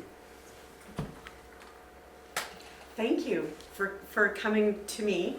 What I'd like for you to do is, the person I think you should talk to is our assistant superintendent, Dan Bush, or our superintendent, Paul Peterson. Or if it's school related, you should start with the teacher, then the principal, then work your way up. I mean, there's multiple things I've said that way. Or if you want me to hear it, come to a board meeting. I just said that the other day to somebody. Yeah. Come to our public comment. Right. We would love to hear from you. Please come. Yeah, And it depends on the issue. Sometimes it does. I listen at length before coming to the conclusion that I want to advise them to bring the issue. Because sometimes advising them to bring it to a public It's meeting is true. actually setting them up to be Right. in a Right. really awful Yeah. situation where we don't respond to them. Right. And they're like, but you told me to bring it here and now you're not. Right, no, Yeah. that's what I mean. Sometimes And I listen intently and try to Right. discern whether, that's something that's likely to be Yeah. useful. It does depend on the topic, for sure. really does. Yeah. And some are Because you have to appropriate, direct right? them in the right place. Some involve, Yeah. specific names or specific student, and you're like, no, Oh, yeah, no, right? no. Don't bring Right. that, Don't do that. so. Right, yeah. Yeah, it depends on the topic, for sure. How about you two? You've been on the board a little bit longer. Jennifer, Tom? I kind of like do a hybrid of what John was. I mean, I listen, but then I'm like, okay, here's what you want to do here. Have you talk to your teacher, the principal. Okay, go talk to this person next. That's the process, because one person can't. Having the ear of one board member doesn't do you any good at all. Right. That's true. Right. It doesn't. Yeah. And then you think you've got the ear of one, that doesn't work. You got to convince 4 people. And the only way to do And it that has is to to do be it done publicly. here. Yeah, you got to do it here. So if you think Right. that you want to, if that's somewhere you want to go, start with the superintendent. Right. That you hit send on an email, and you got to just dog it down. But generally, just letting them vent. I find helps out a lot. And then and sometimes I'll circle It's back true. and just check and just listen in and things are doing okay or something like that. And so on that note of what Tom said, I always have to remind people that we decide as a group. Yeah. And Yeah. sometimes they don't know that. Right. And so you sometimes you know you have a conversation of how it works, and I'm like, I can't make any decisions ever. It's always a group effort. I can show you my personal opinion as a mom, but I can't as a board member give you anything because it won't go anywhere. We work as a group and make decisions as a group. So yeah. And People Jennifer, don't know that. I was planning on coming Before back to you go any further, if this is going to be a complaint, then I can't hear it because Very that Oh, that's a good point. jeopardizes Yeah. my role as in the judiciary capacity The of the complaint. board. Yeah. Yeah. Yeah. Right, and I tend to Yeah. stop that before it gets all detailed. I I just understand. kind of stop. I kind of get where Yeah. you're going. Here's where Yeah. you're going with it. You know, here's the way to do it. Very good line, Jennifer. It is a good one. I just recently did that though. I'm glad you brought that up. There was a parent who came to me and said, I have something to tell you and we might bring it to the board. I go, I can't hear it. If you want me to be a part of the solution, you have to go through the proper channels. And he's like, oh, okay, I'm not gonna talk to you, click. Yeah. Yeah. And it worked, so and a lot of people don't They understand don't. that. So Yeah. you really do have to explain it. Yeah. A term that I've developed that I think can be helpful in situations if it's something, especially if it's complaint oriented, is to let them know that it is in their best interest to not talk to you as an individual. Yeah. And that's where they need what? Because, they'll call their congressman up to get something fixed on a national level, but that congressman's not going to have to sit as a judge unless, it may be in Congress because they have all their crazy committees and whatnot. But, you get the idea.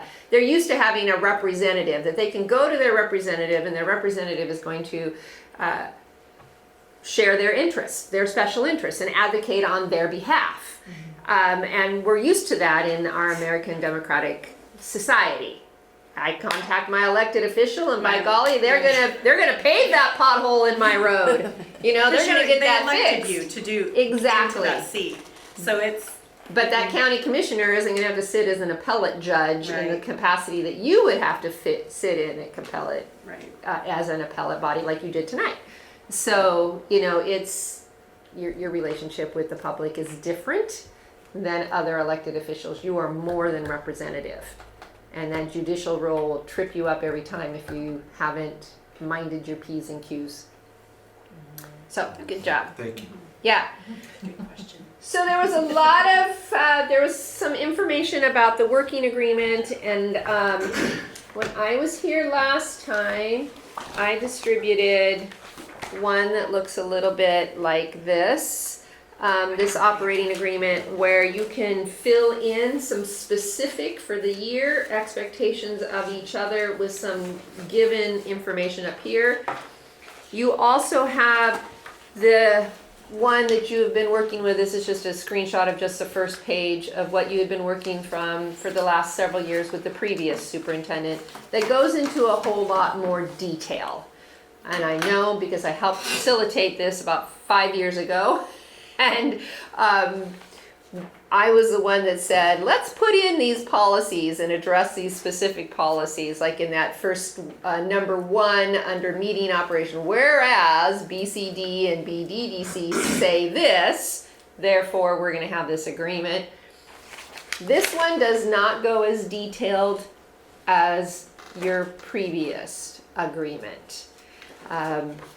This one that I handed out last time talks about the purpose of having this agreement so that you can have some unity and group agreements in place, and that you agree to these elements of collaborative governance. You agree to these communication agreements, and then there's a place we have in our booklet, we have a list of common expectations boards have of superintendents, and we have a list of common expectations that superintendents have as boards, of boards. And what I say is that you, as a collective body, if you're gonna go this route, you pick 3 to 5 expectations that you have of Paul for this coming school year. And then whatever number you pick, he gets a corresponding same number that he can expect from you. You can use these lists as thoughts. You can write up your own elements if you want to go this way. And then I had, if you had your books from last time, I don't know if you do, the pages, these pages are in here. How you use an agreement, or how have you in the past with Andy? How have you used an agreement in the past? Why have one? It became an issue last year at times, so that's one of the reasons it was of interest to me, was making sure that we had, I don't know, I'll call it clear understanding and or make sure we were all on the same page as to what the idea and the intent was. I heard on multiple occasions, both from the public and I think even from board members, that at times it seemed like it was prohibiting progress where it should be facilitating progress. And I'm not sure I'm going to remember all the instances or how many were public comment versus other board members, so I apologize. But I do remember it coming up, and I thought if we spent a little bit of time sharing our own experiences with it, things that we liked, didn't like, etc., that might help create a productive dialogue that would drive The elements of it. the elements of it. Yeah, and so before we jump into the elements, however, though, I kind of want to get clarification on what are you going to do with it once it's done? I mean, if you make it, does it just go in a file somewhere? So what's the purpose of going through creating so one thing is it clarifies understanding. Jennifer? A practice that I have is I have a reminder in my phone to monthly review the board, the working agreement and review the strategic plan, just so that I remember what they are and am in, attuned to their elements. Okay, so it clarifies understanding. It's a point of remembering. Okay. Good summary of what we agreed. We agreed to do this. I think that the biggest thing for me this time is I don't want it handed to me. I want to work together to create it. That way we both understand and have clarifying understanding. I want to collaboratively create language so that we're working together and we know what's on that paper. I don't want it created and handed to me. So and say, here, follow this. It minimizes surprises. For sure. Yes. Yeah. Yeah. So these are all really good reasons. Do you have some other reasons that you would like to have this? I mean, these are great. These are great reasons. Well, I think it helps you be a team player Mhm. if you are all moving in the same direction and you understand why certain things are important. It communicates to everybody else, which is really just to clarify the understanding. Yeah. It's a communications tool. Cool. So I wanted to kind of key in on this. So Jennifer does it monthly and for her own admonition so that she can make sure she is, on top of what she needs to be doing as a board and can, as a member of the whole board, can do that. OSBA recommends if you're going to create one of these, make it a living document and review it. And review it at minimum quarterly. Nice. I've never heard that before. We recommend it, and in the quarterly review, there's like pretty much 3 things that you can do collectively, the board and Paul together. And you can celebrate, look at us, we're meeting our agreements, Aren't we great? We're meeting his expectations, he's meeting our expectations. Yay us, we're doing such a good job. You can calibrate and say, well, when we created it, we thought this was important, but now that, we're 3 or 4 months into this agreement, can we adjust this a little bit? Can we, we're finding it's not actually playing out the way we thought that it would play out. So you can calibrate. The other thing that you can do is you can take corrective action. So if Paul's not meeting your expectations and you're doing a quarterly check-in, you can go into executive session under the disciplining of personnel. You can go in there and say, hey, Paul, you're not meeting our expectations in this area, and we thought we were clear on that, and we feel like it's not being met. Conversely, he can do that with you. Only yours has to be in public session because you're accountable to the public that elected you.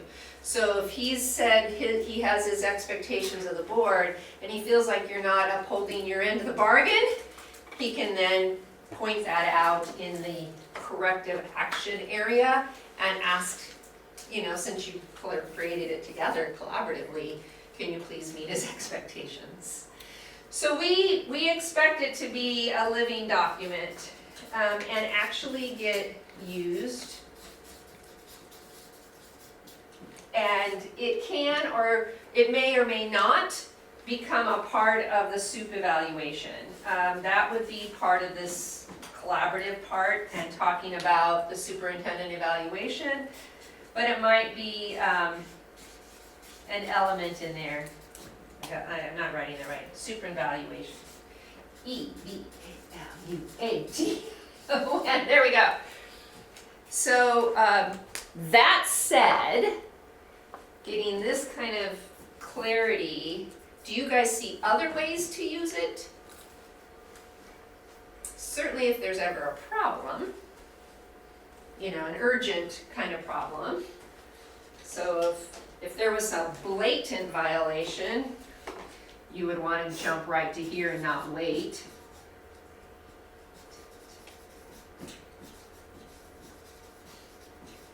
You wouldn't want to wait for the quarterly report if there was some, blatant, you would want to call a meeting and address it to take a corrective action sooner. How else might you use it? Any ideas?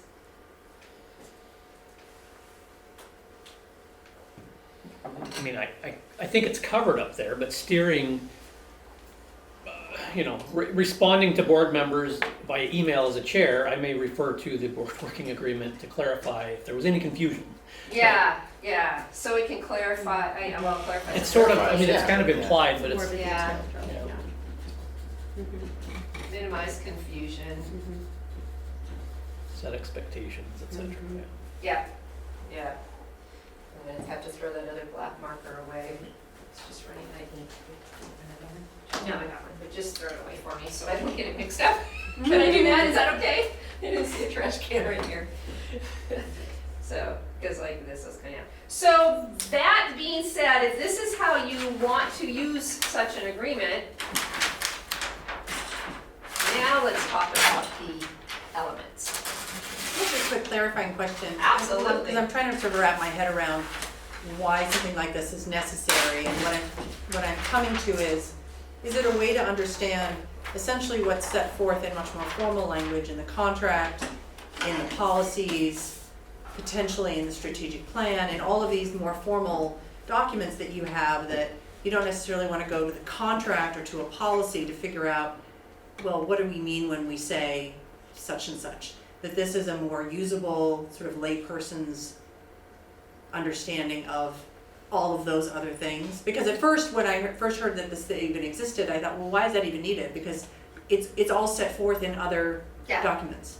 Yeah, and it really pretty much is, which you make a good point, because this one back here, we integrated the policies. So if you look under the meeting operationals, whereas policy BCD and BCD addresses a preparation of the board meeting agenda, well, you're basically just rehashing what was in policy into your agreement.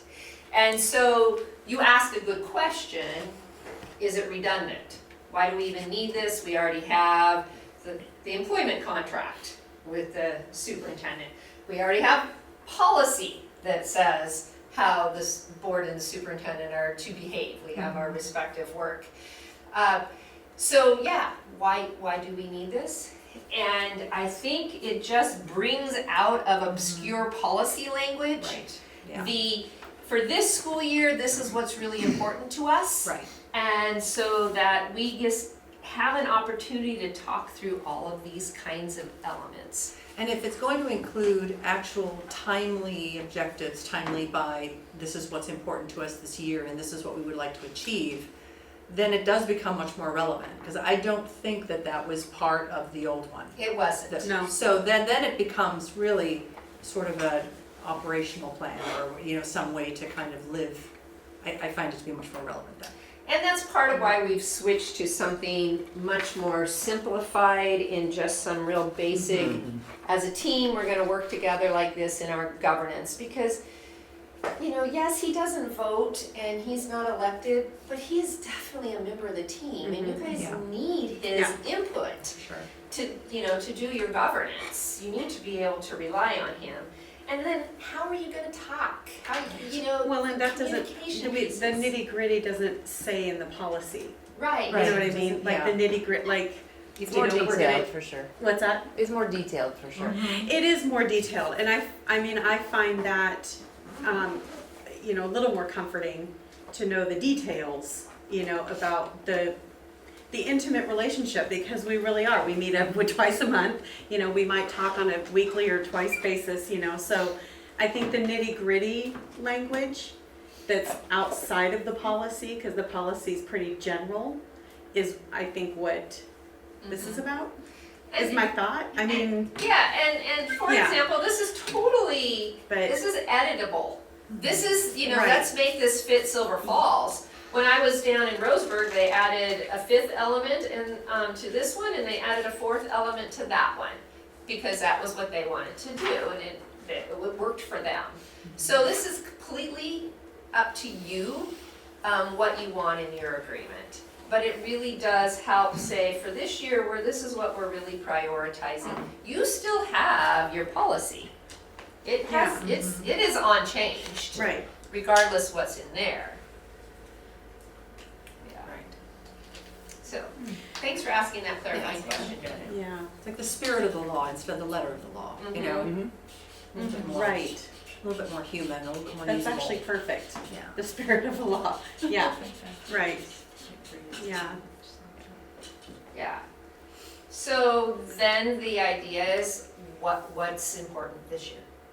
What do you need to make sure gets addressed so that you can have these kinds of conversations, not have a lot of confusion about things?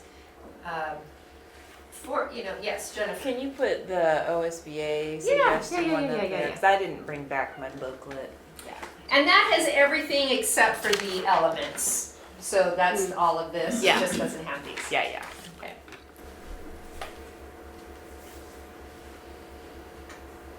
And these are elements in our working relationship, not necessarily goals for the district. Correct, this is between the two of you, the two Okay. parties.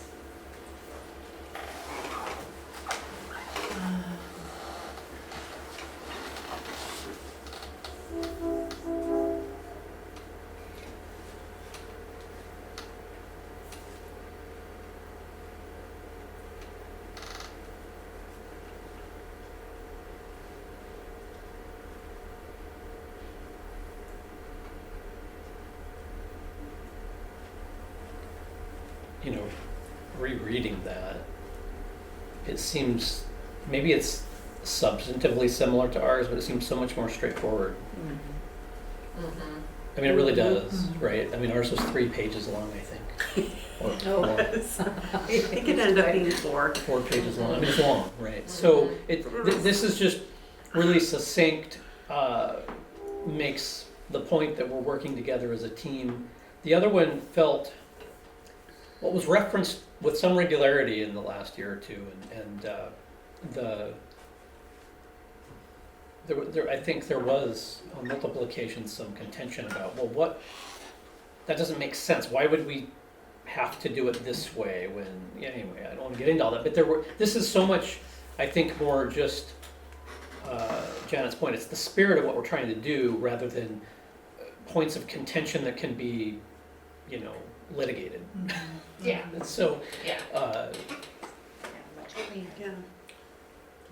Until such time as there's discipline taken on the employee. Or there's, in the case of bringing it into a public session to talk about the actions of a board member or two or three or four, then that can become quite embarrassing. It can be. I'm thinking about some scenarios where it could be extraordinarily difficult to bring some things forward out into the open without causing significant harm. Certainly can, and so that's kind of gets back a little bit, like I think you might have been talking about, Shelley, and I saw your hand, that you might have been talking about, like earlier when you asked about a contentious relationship, and I said try to one-on-one sit down and work it out, you know, with the individual, you know, when we talked about that if you can do that first before you have to bring it out into the public and, you know, call out, you know, board member Renee, because I am not following the chain of command and I am not communicating directly with the superintendent. I am going directly to staff members. You know, I'm just, you know, and I'm not doing that, and, you know, it's becoming a problem because I am not following this agreement, but it's just me. The other 6 of you are doing this. It might just then, you know, have to have a conversation with Renee and say, you know, it could be the board chair. You could put, you know, the buzz in the board chair's ear and say, Renee, knock it off. We have this agreement, you signed it. Because on the Word document, there is a place for each one of you to sign this. So that there's 8 signatures on here. 7 board members and a superintendent. right. But if it becomes problematic and it's creating a problem for the whole board should call me out. You know, in a public meeting, should call me out and say, hey Renee, we had this agreement, you signed it, you're not doing that. You know, so please follow our policy. We don't want you to expose us to a lawsuit or any other thing that might result from your going off and acting independently and outside of policy and outside of our agreements. So I wasn't talking about that when I was talking about a contentious relationship. Oh, okay. No. Okay. No, Okay. I wasn't talking about that at all. So that actually happens where people call each other out like that at a public meeting, just saying under this blah, blah, blah. It creates the ability to do that. Wow. That corrective action. The ability is there all the time because you have policy. Sure. And so even without this agreement, if an individual board member is persistently violating policy, you know, you all took an oath that you're going to uphold the Constitution and the district's policies.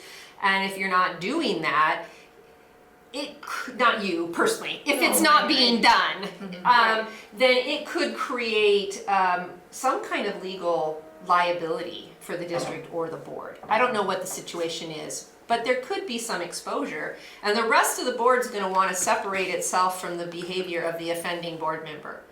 And so the only way you can do that is in public. Okay. You know, I mean, we could try having a one-on-one cup of coffee with the board chair, if the board chair is not the offending individual, and say, hey, Renee, remember you signed that agreement, we have these policies, we really need you to, you know, do what is within policy expectations and not expose the district to some liability. Can you please stop? Just stop. Your communications go to the superintendent, quit going to everybody else. That kind of a conversation. And if I'm gonna blow you off and totally disregard you and, you know, keep doing my thing anyway, then you may have to say the whole board needs to deal with this. And then the 6 of you are gonna tell me, knock it off. Oh, okay. You know, stop doing that. And if you have to, you'll take a vote to censure me because I'm exposing the school district to potential lawsuit. And you want to have a line in the sand so when lawyers come, you know, to sue you and me, you know, because I'm violating things, you can at least point to the minutes and show in this meeting on this night, we told her to stop. And then when she didn't stop in this meeting on this night, we voted to censure her. It's pretty extreme. Most people are conscientious and pretty good team players, but an agreement like this is helpful. And I also think that doing it collaboratively is even more helpful, Yes. instead of handing it to you and saying this is what it is. Yeah, yeah. So, I mean, if you want to be a team player, you have to work together collaboratively in the proactive approach Yeah, so do we have that up of there? having a good relationship. So we have that at number 1. So number 1, so you definitely want, under the collaborative governance, and what I am hearing from Shelley is she definitely wants number 1, that you're gonna model together your learning and your collaboration as a team. So you're gonna definitely want item number 1, it sounds like, at least she does. My advice to boards is whenever a new member joins the board, then that's a time to review all of these agreements again. Mm-hmm. If you Agreed. have a board operating agreement, which is separate than a board superintendent agreement, a board operating agreement is how do the 7 of you work together. Board superintendent agreement is how does the 7 of you work with Paul, and how does Paul work with the 7 of you. That those all get reviewed whenever anybody new, not handed to them, gets reviewed. That calibrate piece. Right. Yeah. Okay. Elements. We like collaboration. Do we want to go with these? Do we want to change any of these? Do we want to add? It's Jennifer. I have a question about number 2 under communication agreements. I totally agree with it. I think, Paul, have you asked us to get questions to you by like the Friday? I can't remember. Did you have a request to? You know, I think I did talk about that one time, but I think that's something to revisit and get a little more routine in. You don't want to do it 2 hours before the meeting. No, and that's a troublesome on our end too, because sometimes members of the public don't read the agenda until the day of the meeting, and so then if they have a question and I'm like, well, I don't know what the answer is, and so, but I mean, I think in general, earlier is better for Paul. So are you saying you'd like to put some kind of a time on there, like Friday prior to a meeting? I don't care what it is, but I wanted to defer to his preference on that, because I know that we don't want to make it an impossible task for him. Well, the flip side of it, and this actually came up last year. So we have to be, I think, careful that we don't end up in a situation where the board feels that they can't ask a question that they think of in the middle of a meeting. Oh, That- sure. There were literally board members That's a being great called point. out Yeah. for asking a question because according to the working group, you have to ask me 3 days in advance. Oh, my goodness. like- That's a great point. That's what I mean, litigating it, right? Yeah, It's that's unreasonable. It's unreasonable, Yeah. and so I think we need to be careful, whatever it says, that there's Wiggle an room. opportunity. I mean, if I'm sitting here and I think of something, I'm gonna ask it, because that's what we're here for. Exactly. I think the intent of the agreement is to allow the superintendent the ability to be able to answer on the spot anything he might possibly Sure. need to look up. Right. So when you're reviewing your agenda and you're reading through this whole packet of information and you see something, triggers a question in your mind, then it's a good idea to give him a heads up. And then you always, always, always ask again in public, because the people watching or here in the room aren't gonna know that you asked it beforehand. So you ask it again and they go, oh wow, they're really a thoughtful board. Look at those good questions that they're answering. And then they say, oh wow, what an impressive superintendent. He's Johnny on the spot with the answer. So We're it makes, laughing. This is it makes you both dead feel good. serious. It is that serious. Absolutely. I agree. a good It way. Well, yeah, It makes 'cause- you both feel Absolutely. good. refreshing. Uh-huh. And then yes, questions are going to come up in the moment. Somebody's gonna make a presentation to you, a high school principal, for example, is gonna be making some presentation. You didn't know what that individual was gonna say. It's gonna prompt a question. The answer really is gonna come from the superintendent, not the high school principal. You gotta be able to ask those at the moment. Right. I mean, let's be reasonable. Well, you just gotta make sure it's not so detailed, you gotta make sure it's an answerable question. And if it's not, they'll get back Not to you. Yeah, right. necessarily, they Yeah. can say, They you can- know, I don't have the Yeah. answer to that, but I'll get back to you. Yeah. Great, it sounds great. Yeah, Let's have the conversation. yeah. Yeah. But it Let's deals have the more, conversation. it deals more with the tone too. I Yes. mean, you can be up there and say, you know, I have a question, blah, blah, blah, blah, blah. Do we know about this, or could you get back to me on this? I would like to Absolutely. know. And I think you can ask things in such a way so it doesn't say, why didn't we know about this, or something, you know, something crazy. But I think just keeping it respectful, I think within reason. And the same applies, I extend this courtesy to all the administrators who are here. And Right. I have flat out told them in admin meetings that if you get asked a question in a public session that you're either not sure of or not comfortable answering, you just say, you know what, to the board, you know what? Well, I'll get with Superintendent Peterson and we'll get back to you on that. And That's great. And that's okay. That's okay? Totally Yeah, okay. it is okay. Yeah.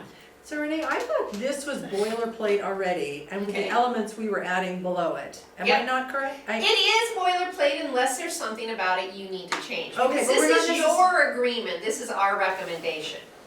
Okay, but Uh-huh. the elements that we're trying to develop, we're not choosing from these per se, we're adding to this. Correct. That's what okay. So that's Okay. why I just wondered, got like confused. on number 2, did we want to say a certain amount of time beforehand?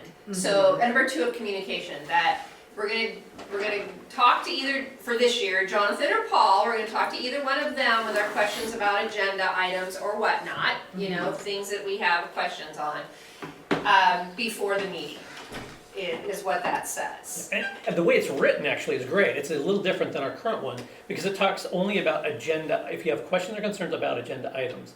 That's very different than if you have questions about the presentation. Right. Which is different, so.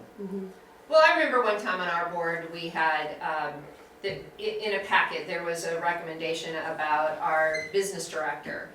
And it prompted a question, and so I really wanted to ask the question of the superintendent, and he told me, well, just ask the business director. You know, I went to the superintendent, and the superintendent just asked the business director. Okay, fine, you know, so Sounds good. I got permission, if you will, Uh-huh. you know, Yeah. to Right. go directly to the business guy. Yeah. Instead of, you know, to them. But it's just a matter of being able to have a prepared response so that you don't have to hear the, oh, I'll get back to you later. That's really why you ask ahead of time, Oh, yeah. to the degree that you can. Right. You know, Right. that you know something. To the degree that you're Yeah. able, ask, Right. he can pull it together, and then everybody hears the answer at the meeting. And And you ask again at Right. the meeting. I just think it builds trust. The more we can do number 2, it builds trust. I mean, I get it that we might not think of questions ahead of time, and they're good questions. But I do think that if we can do that as much as possible, this just builds trust between us and helps with the community trust. Yeah, yeah. So what I would like to put on there, but I don't know quite how to capture it, and I think it could get really big, so I think we would have to define it if the board is on the same page as I am, is that I really appreciate just keeping each other informed.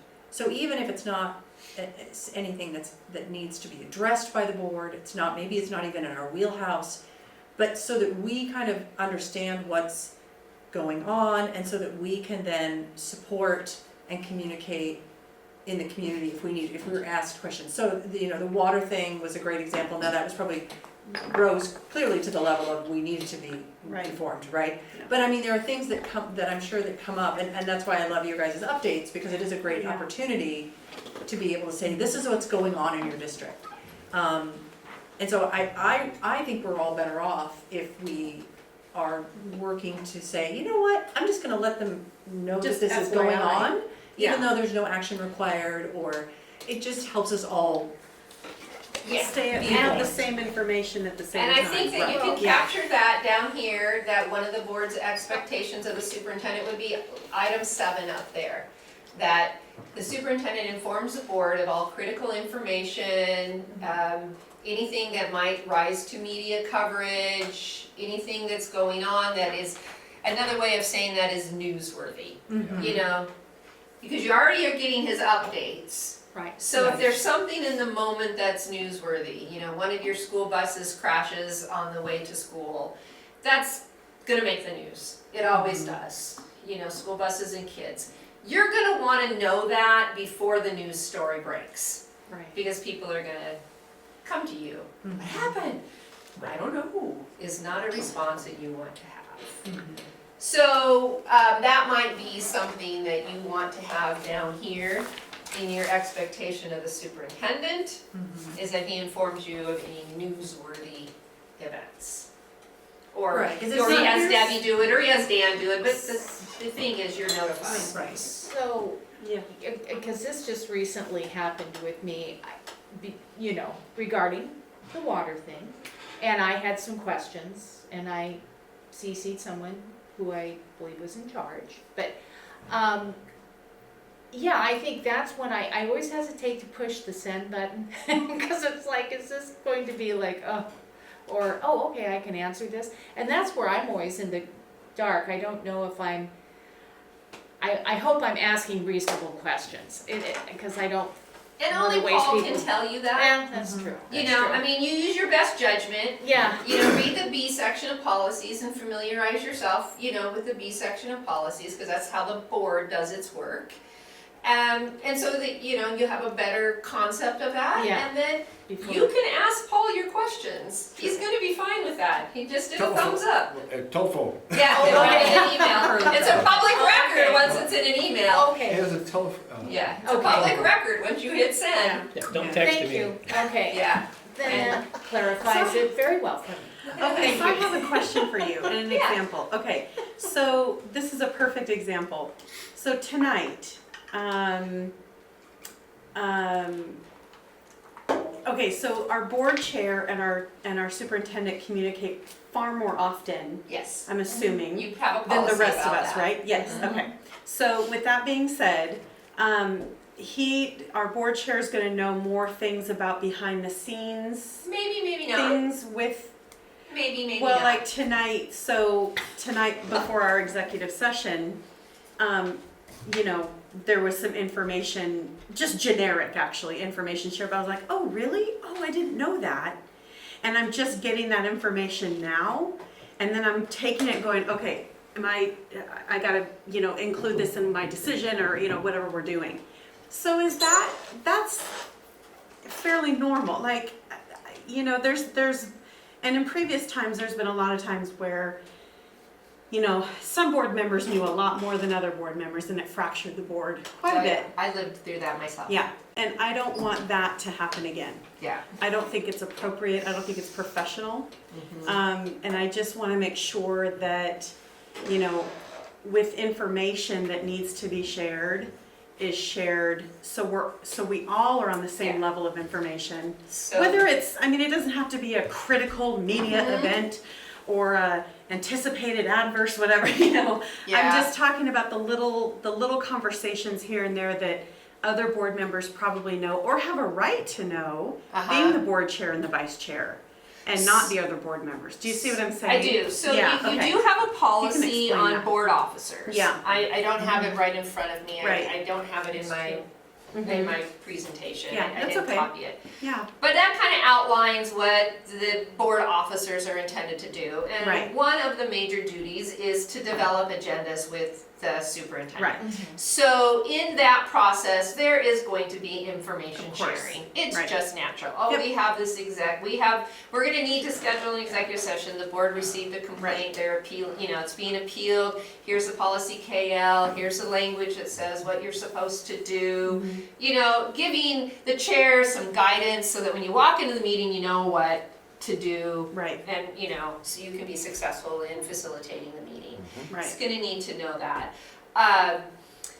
That kind of information, and a lot of superintendents, particularly when they're new to a district and they don't know the district well, rely on their board chair to give them insight, you know, kind of provide a historical perspective, you know, what has taken place before, kind of what are the political alligators, you know, in the waters, you know, the landmines, whatever metaphor you want to use, you know, to kind of help, you know, be successful, you know, in the transition to a new district. You know, Andy was here for so many years, and Andy knew so much, and Paul's not gonna know all of that, nor is Dan, being really new to the district. You know, so yes, they will probably rely on Jonathan, but no decisions should be being made.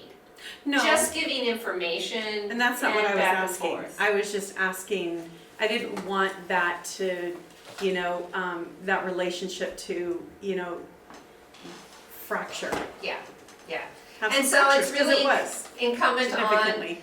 the chair to make sure everybody has the same meetings. I lived through a 4-3 board that was like that too, and it is not pleasant. And we would come to meetings and we go, what, huh, what, when, how did that decision get made? I wasn't a part of that, you know, and it's really frustrating. So totally understand it, and you're trying to prevent that, and that's Right. wise. Yeah, No, I was just, it's no, really, what you said, I just thought, wow. it's you know. frustrating. It is frustrating, wow. I'm gonna speak up a little bit. I'm kind of pushing back on Shelley's implied accusation that there was a 4-3. There was, issues would come up, and I think you could look at people and predict how they would vote. But that wasn't the case. I mean, there was differences of opinions on the board, but I'm just gonna push back on that take. And as board chair for 2 years, yeah, I mean, and Shelley hasn't implied that, but that was you, Jonathan, and you. I referred, people ask me, what's it like being the board chair? And I go, I like, one thing that's nice about it is you have the meeting before the meeting. And you get, and you get to see the agenda. Well, why is this on there? And there's an exchange of information, just like you said, and it allows for the board chair to start the discussion. And so yeah, that's. But yeah, Well, yeah, first of all, you've laid it out good. I mean, and Shelley, I didn't mean to get in your. I just kind of wanted to say there was a. Okay, We're bringing up a lot of history here, and I kind of want to just not look back and just keep going forward. So. Well, first of all, I want to say that I wasn't accusing anybody of anything. Yeah. What I was saying was I'd like for her to differentiate between what the board chair knows and does and can do that, administratively, because Right. the superintendent and the board chair do talk more often. I realize that. Yeah. But what I was wanting her to differentiate from is the, other board members knowing things at different times and different places. And I know that happened before, and I want to prevent that from happening this time. So I want to be more on a level playing field with the entire board, with some exception of the board chair. Because the board chair and even the vice chair is more in contact with the superintendent than myself as just a regular board member. So there is a difference, and I get the difference, but I wanted her to make sure that we had language in there that we understood that. Okay. So there's no accusation of any kind. I'm just trying to prevent some behavior that happened to me prior to this new working agreement. And that's why I'm bringing it out in the open so we can work collaboratively together and come up with language that we all understand and can follow. So that's it. Okay, That's that's all. good, okay. Yeah, I just want to clarify, because and I don't mean, we're having a conversation, we're going back and forth. Shelley said something, you said, yeah, I lived through one of those 4-3 boards. I did. And that was implying that there were That 4 you people were- talking. Ah, We were not. okay. Yeah. Good clarification. Yeah, Thank you. I Thank agree you for with that that. clarification. Thank you. You know. So what I'm hearing then is that we have, from this element, at least from one board member, number 7, which I heard primarily from Janet, and then number 8, I heard primarily from Shelley. Yeah. So how we typically do this is that you actually have the papers in front of you, and we have you individually identify your top 3, like number 7 for you, number 8 for you, and then 2 others. And then I go through a winnowing process, and we then come up with what top 3 to 5 that the board wants of the superintendent. We can do that process if you would like, so you can just read those and write down on your paper your top 3 of those. Hey, Tom, Yeah. can you hand me that yellow On a separate pad? sheet of paper for you? Your public What, document. I don't care where you write it, you're gonna tell me verbally, I'm gonna read it. Oh, okay, okay. So it's just a way for you to keep track of what yours would be, and then we'll flip it over to the next slide and let Paul pick the same number when you're done. I think it's also in there. Yeah, it's in Yeah, started working. this one.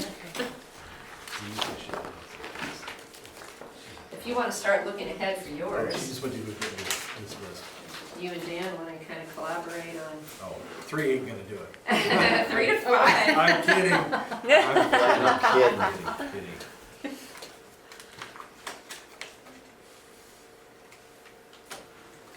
What if you have 4? We only had 3, right? 3. Yeah, your top 3. You're Your stuck top in the bottom, three. or, yeah, Gotta it's just delete which one. way you wanna word. Oh, shoot. Can I have 2 lists with 3? I'm kidding. Somebody else might have it. Right. Somebody She'll else fill in her- might I have it. have to try to, yeah. Wow, you got a lot of names that start with J. I know. Used to be T. That's a tough one. This is tough. This is so tough. No, no, you're fine. No idea I like how do you moving. pick a top 3 there. I don't know. It depends if you start from the top or the bottom. I know. And then there's a lot of good ones in the middle.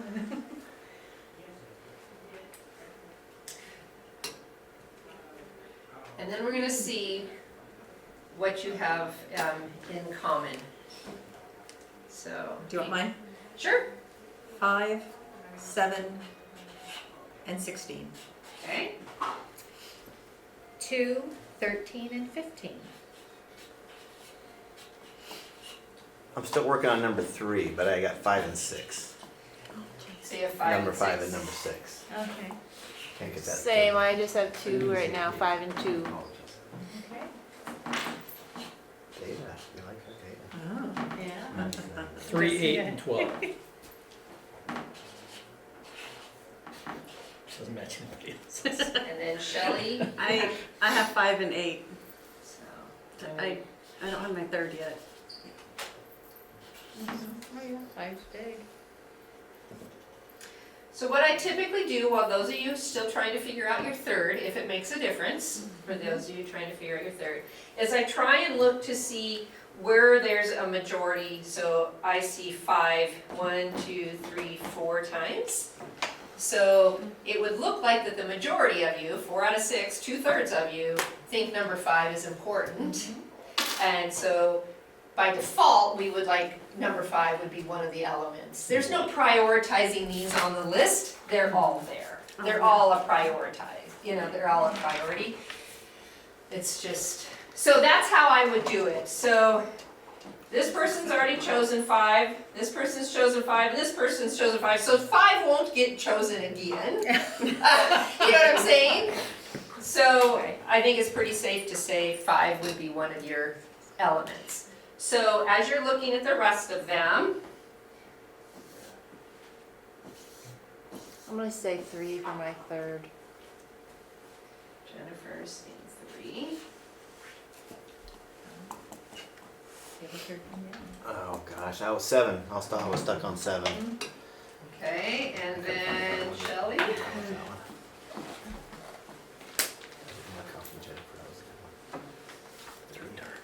Oh my gosh, it's true. Well, there's a couple I'm like, no, that doesn't mean. Yeah. You know what I mean? Yeah, I'm just like, no, that's not necessary. Oh gosh, you guys,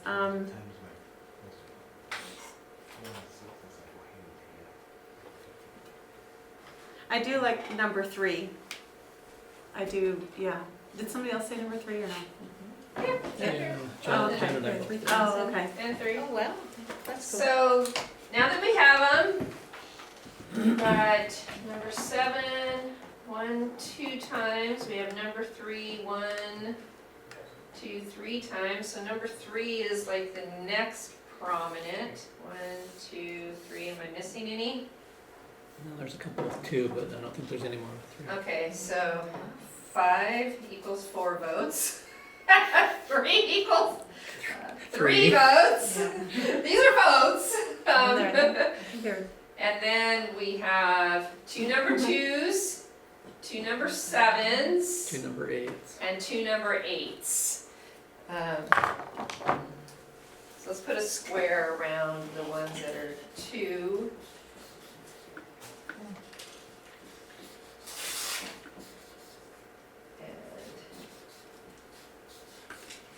So then 6, 12, 13, and 15 and 16 are one-offs if we're going to limit this to 5, up to a total of 5.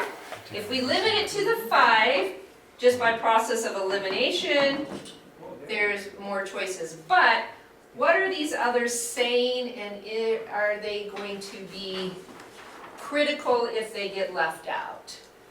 So number 16, provide follow-up information to board members on concerns and issues they have referred to the superintendent, close the communication gap. So Janet, what was that meaning to you, different perhaps than number 7 or 8? Just asking, not judging. I guess that could be captured, wasn't there one about responding, or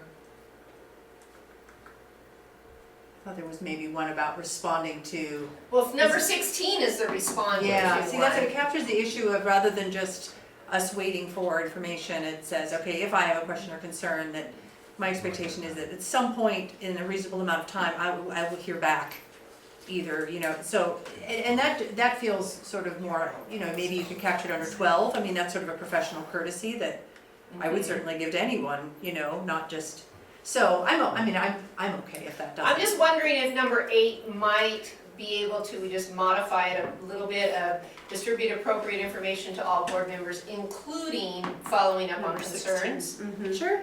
Kind of a combination, like closing, Right. Yeah. closing the communication That gap. would be fine. So if we took that, we could put 8 and 16 together. I think it might be good to remember though that, Possibly.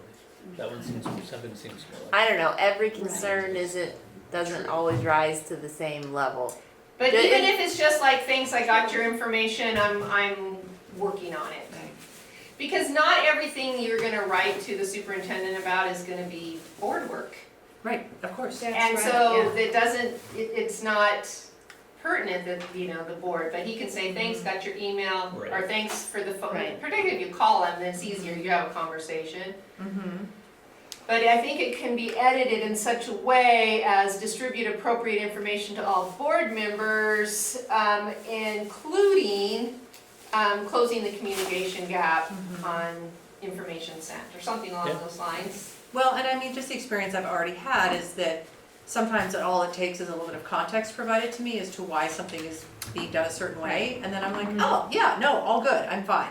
And that, now it's done, it's over, no follow-up, and just getting that, that's just really helpful. Because otherwise you feel like, do I need to keep chasing this thing? Do I need to, Right. Yeah. Exactly, yeah, Right. having the context is great, yeah. And I think on our part, we are cognizant of the fact that they get very busy and have jobs to do, and they're not just sitting around waiting to answer our emails. So, I think we are, Can we, to get that last part out there? I do think there are people who think that I'm waiting for emails. Person in front of me is the person who gets my attention. Right. Then the person on the phone, then the person on the email. that's right, yeah. Okay? So now we've got that 8 and 16 are combined into one statement. So that made 3 votes on that one. Number 7 was we're informing them on all critical information, like newsworthy kinds of stuff, is number 7. Number 3 was the other one. And then number, Or wait, no, that was. no, we already had number 3. Number That's, 2. you're gonna get a clear vision. With number 3, you're gonna get a clear vision. It's number 2. And then number 2, respect and acknowledge the board's role in setting policy and overseeing the performance of the superintendent. Yeah. So do we have concerns about 13, 15, 6, or 12? 13. Oh, we already did 16, so 13, 15, 6, or 12. Well, I hope 12 goes without saying. I added, it was on my list. So I'm fine with it not making the final cut, but it was just, seems obvious that should be something we do. Okay, all right. 13. So 13 is kind of that, hey Renee, I really don't like it when you roll your eyes at me in a board meeting. Is there any way we can work this out between the two of us? I mean, it's that kind of a thing. Yeah. It's a one-on-one issue is what 13 is. Yeah. Do you need to put that into a written agreement, or can you have a conversation right now? Paul, would you talk to somebody one-on-one if a problem arose? Can you just get kind of an agreement on that? Well, the way I look at it, if this is an evergreen document that we review quarterly, we can add it if we need to You add it. can. Yeah. Right. Yeah, That's you sort can of- do that's that how I look at it. calibration piece I Right. think I would be inclined to have a conversation with the board chair that I'm about to do such and such. with Renee because she keeps rolling her eyes at me. Yeah, that's a good CYA. I was gonna mention the board chair should be involved in that, Yeah. like a, yeah, Well, it just kind of depends, I think, on doesn't it? what the Okay. issue is. I mean, if I'm insulting his wife all the Well, time, right. he's probably just gonna wanna come to me and say, stop insulting my wife. I love that woman. I married her. I committed my life to her. I'm just saying, it's that inappropriate behavior on a Oh, one-on-one yeah. basis Yeah, yeah. Mhm. is kind of what that one's intended to get after. 15, somebody wants him to be visible in the community. That was Lori. Is that an element that you want to push for, Lori? Well, I guess, that was a question I had. Does are school board members allowed to partake in things publicly that shows, their support and solidarity for the district? I mean, what This is isn't about you showing up. This This is is about the him. superintendent. Oh, This is Excuse about me. an expectation of him. He's your interim superintendent this oh, I'm year. sorry, I thought Are it you was school board expecting him member. to be Oh, visible well, in the community? Okay, so then I think we. Well, I guess we can skip that. Okay, then number 6, possess a working knowledge of all legal and local policies. Again, who put that one in there? That was Tom. Do you want to push for that to be into the agreement, number 6? Or do you want to approach it like Jonathan said, if it's an issue? Don't tell on me. There Don't may have tell been some me. confusion. I liked it a lot.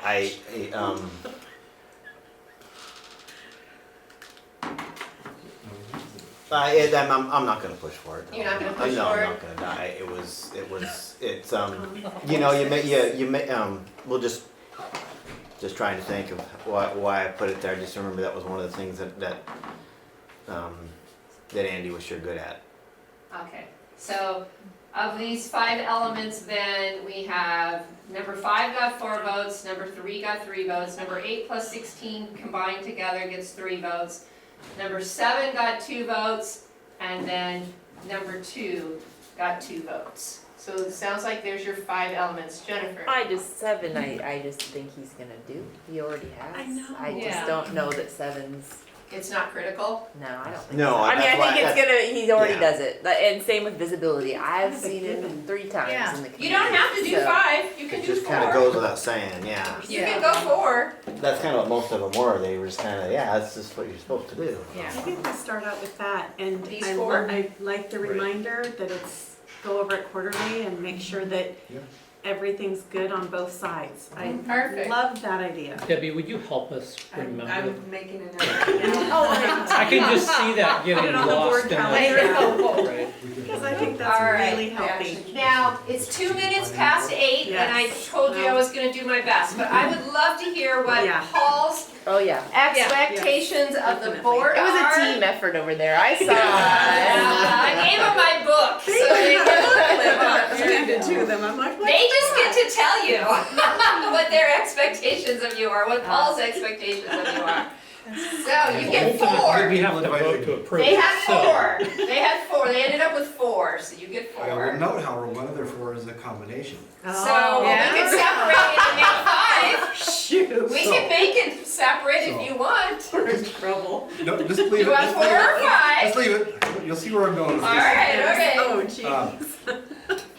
I really took to heart the notion of what's important right now. So I think number 10 is probably the most important thing. Yes. And then I put 4 and 6 combined. Aha. That was my He wants combo. his Nice. combo. Because I saw those two as kind of going hand in Yeah. hand.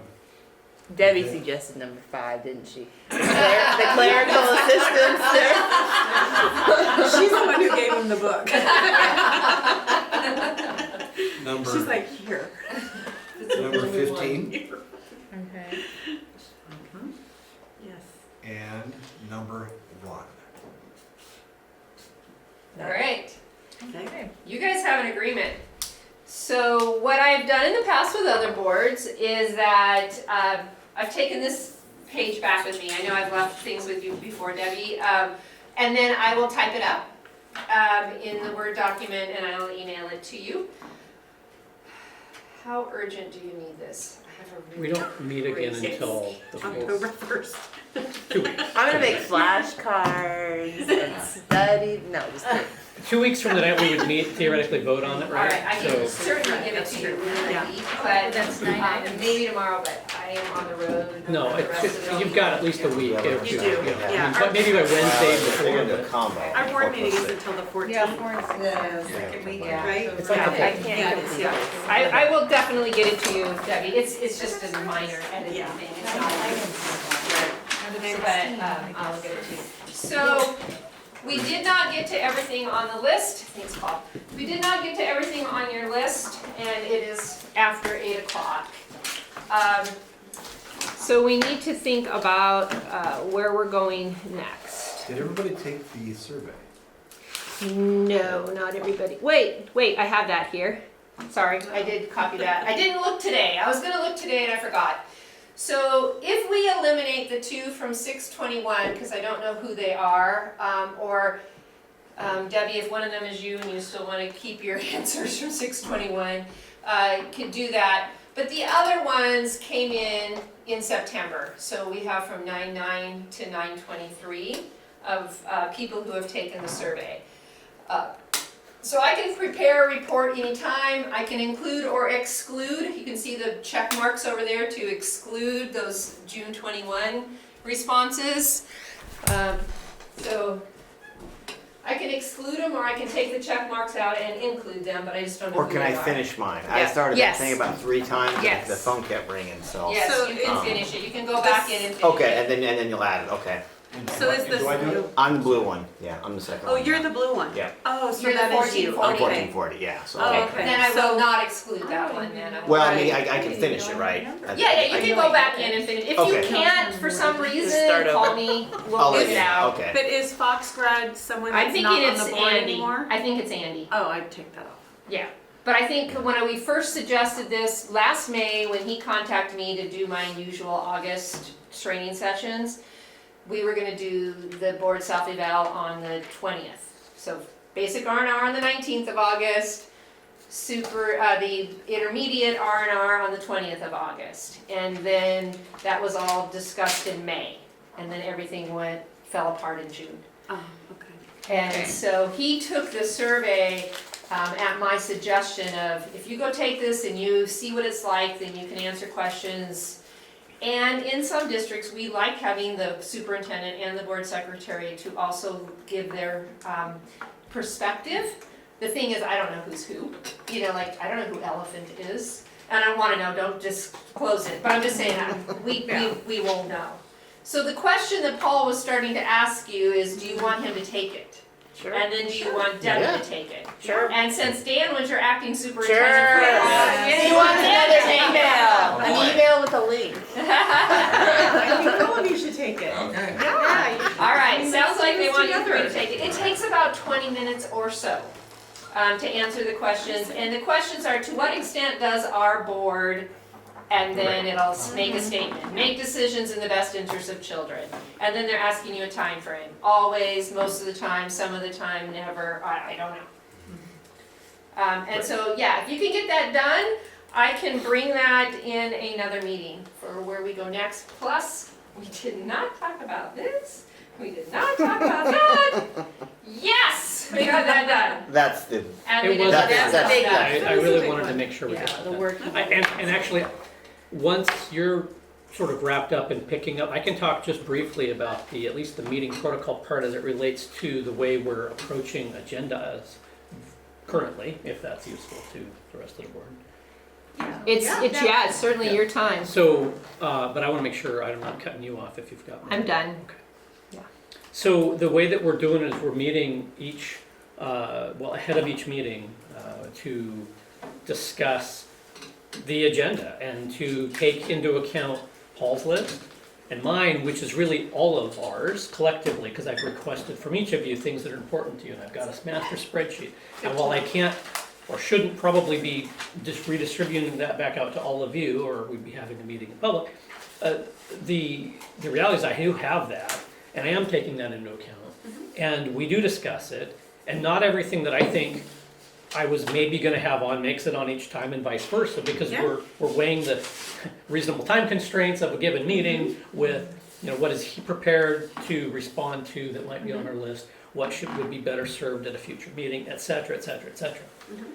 I encourage each of you, if you have anything that you think is getting neglected, that you really think needs to get bubbled up, talk to Paul or me or both, and say, listen, I really think this is important, and that does not mean it's gonna happen. But it means that at least we know, right? Yeah. Because there's no way that we can cover everything on everybody's pet list. But that doesn't mean they're not important to you, and I need to know that, and telling me doesn't hurt my feelings, but please, the reciprocal of that is, Well, you got my don't be email. offended if it doesn't make the next meeting either. right? Yeah. So, that's how, I think that's how I'm trying to approach it. I'm trying to be communicative. If I'm not enough, that's good feedback. If you're finding issues with the amount, substance, or style, I need to know, and I'll be happy to try to do it better. So, I appreciate your work, Jonathan, I do too. and, Yeah, fine. and the work the two of you do together, so thank you. you're doing a fine job. Can you give us an estimation how long the list is? uh, Is it two dozen plus or something? It's certainly 20 items on the list. Oh, okay. Yeah, I'm sure it No, is. just curious. And as I think of things, I actually got a similar thing where, and I do this with my cabinet meetings, my administrative meetings, and board meetings, as I come up with things, I'll think, well, when's the best time of the year?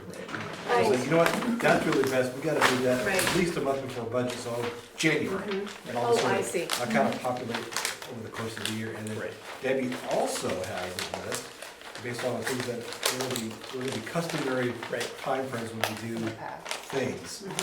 Like, one of them was, budget committee members. Yeah. We're a couple months behind on that, but we're still keeping it. So and she's got a list of those kind of things that. when And she they're communicates with me supposed also, to right? So it's the same kind of thing, hey, this is probably gonna be on the next agenda. Do we wanna do this the same way as we did it last year? What do you think, right? Those are the types of things that we're gonna have these conversations that we don't all have together. Those are just the types of things. But I do try really hard to send that note that says, here's kind of what's gonna happen at the next meeting, just so you guys are all aware. And I should copy you if I don't. But I'm just sending that out I've been using the Bang School Board is the one I've been using. So that's what, but if there's any concerns, that's, now or via email or via phone call, let me know. And I'll be absolutely happy to do my best. I think the big one for me right now, I know the budget committee, that to me has many layers, but I think that's coming up because we have applicants, I believe, that we have. Yep, Yeah. it'll be on a very near Oh, okay. term agenda. Okay, very good. I just wanted to say that I sent my email of my list to the entire board, because I just wanted you to know what was on my mind and what that meant. And I thought that might be important for everybody to know that. And I just said that any of these items can come up during the year. And some are more appropriate during different parts of the year than others, and it might be more beneficial. So, I didn't send it to just Jonathan or Paul, I sent it to everybody, so I just thought that would be productive and proactive, so. Are we leaving here with a Yeah. date on the calendar for when Renee's coming back? Great question. Do we have resources allocated to have Renee back? We will appropriate those resources. Yes. We have sufficient resources, yeah. I'm happy to have Renee back. I prefer in a light month, although we don't really have those for a while now. We aren't gonna. But, you know, it's hard to, now, because now we're having 3 weeks in a row, and that's hard. Yeah, Yeah, and you guys got Yeah. a superintendent search to go through. And we're Exactly. overtime right now, I just want to point out. yeah, Yeah. but, So I'm open to the idea of, I love the training. I don't want to bombard us with, as you said, we've got superintendent search coming up again. We're gonna have us, if it replaces one of our scheduled work sessions, that would probably be ideal. I don't know if that's possible, given the long list of items we just talked about. But those are possibilities, right? We're coming up on, November, you've got Thanksgiving, Christmas, and December, right? So you're coming upon this time where it's gonna be increasingly difficult. I was gonna bring up as a add-on at the end of this meeting, that I may have to be in New York the week of the 28th, where we're scheduled for a work session, for work. So, November 20th? I'm glad you mentioned that. I won't be able to make the work session either. I'll be down in California. But I was going to send that to the both of you anyway, so. How about November? My October calendar, as you can see, is very full. Oh. So My. that's, and a lot of that is traveling, like that week of the 18th. Yeah, that's a full week. So my November calendar, obviously the week of the 10th is out because that's convention week. Oh, yeah, we have convention. oh, we have convention in November, Yeah, I'm not sure about November. 8th, 9th, and 10th, right, yeah. so Thanksgiving. as you can see, I do not have a whole lot of time in November either. Well, I'm actually traveling. Yeah, I have a lot of traveling because I have to get to places. Like for that Monday, the 28th, I'm going to Long Creek. Do you guys have any idea where Long Creek is? Yeah, No. love it. Yeah, it's between Pendleton and John Day. Okay. Yeah, Oh, really? so that's just for an Wow. example. So I'll be in Long Creek the night of the 28th, so I have to drive to get there. And then I'm in Condon on the 29th, and then I'm in the Dalles on the 30th, and so on and so forth. You guys are easy though, because you are so close, and I can just go home. Isn't that nice? Yeah. Oh, good. I just live in South Salem, so you guys are super easy. So if you guys need to, we've got December where, don't worry about those faded out ones. That's during the day, and I don't have to be at those. Don't worry about second and third. Those are fine. The 4th and the 5th, I'm on the South Coast, and so those are out. Don't worry about the 9:30 on the 9th. That's a daytime thing, but I'm going to Perrydale on either the 9th or the 12th. I'm not going both the 9th and the 12th to Perrydale, but I'm holding those for them. I'm going to the Dalles on the 16th. The 17th, I could come out here in the evening, would be fine as far as that goes, because it's just a daytime work meeting. So December is certainly much more open. What's Monday the 2nd look like? Monday the 2nd is fine. I can do Monday the 2nd. I can come out here. That's just a hold for internal stuff and during the day in the office. The 2nd of January, that would be awesome. No, that's December. December. Oh.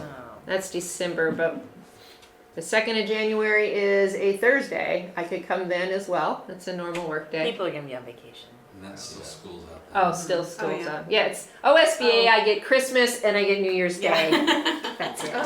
That's it. Sometimes Jim December lets 2nd us off would at work for me. noon on Christmas Eve.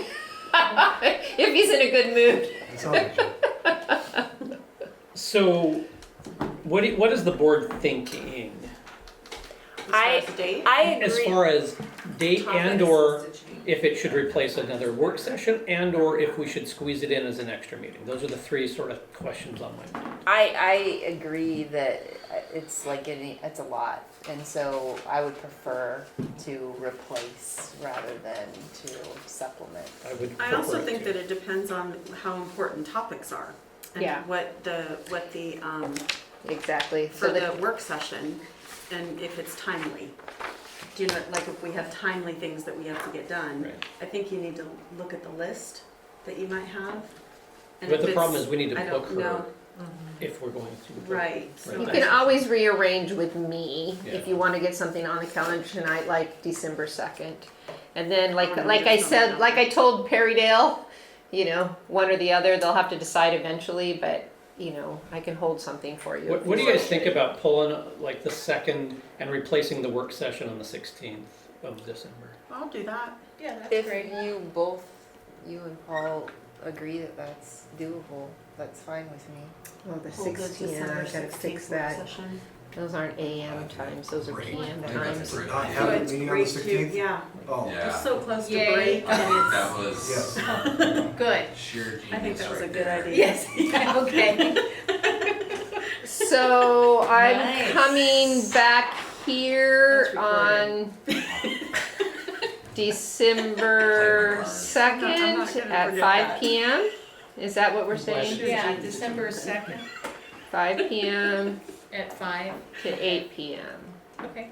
All right. And we are going to do your board self-evaluation, right? Mhm. And basically the rest of the bullets that were on those Yeah. lists in the email and or up here. And remaining items Right. from August and Oh, geez. September. I Yeah. like these Yeah. every few weeks. Like, I don't know, they're just, Yeah, this was good. it's good, it's healthy. Yeah, I feel like this was a really good session tonight. Yeah. All right, Yeah. there you are. You are in my calendar. Yay. Yeah. Thank you. Yeah, you're December welcome. 2nd. Yeah. Can you send out an email for us on that? Thank you. I'm gonna revise, I'm gonna actually add it to the board and budget calendar, just, Oh, awesome, and then I okay. have, there's gonna be changes over. Okay, I Oh, agree. perfect, Okay. okay, So I'll sounds just great, add it on yeah. there and. Just update my Yeah. calendar, okay. Great, November, thank you. November 18th work session, just a heads up. I haven't even read this by Jonathan, so sorry Jonathan, but November 18th workshop, I'm working on a potential program as a joint, kind of a town hall, community conversation thing with the city. Meeting with them, Becky, even this afternoon, exploring this idea of us doing something, the city council and the school board co-hosting or a community conversation thing. Oh, that's great. More on that later. Thanks, Paul, for. This is your ticket out. If you have anything to share, not this one. This is your ticket out. If you have anything to share. If you don't, that's fine. You've been here a long time. You can leave. If your board chair is adjourning the meeting, that is. Are we waiting for Are him? you gonna? Oh, sorry, you know what? Thank you. I gotta go. Yes, we are adjourned. Thank you. Everybody's gone. It's adjourned. You know,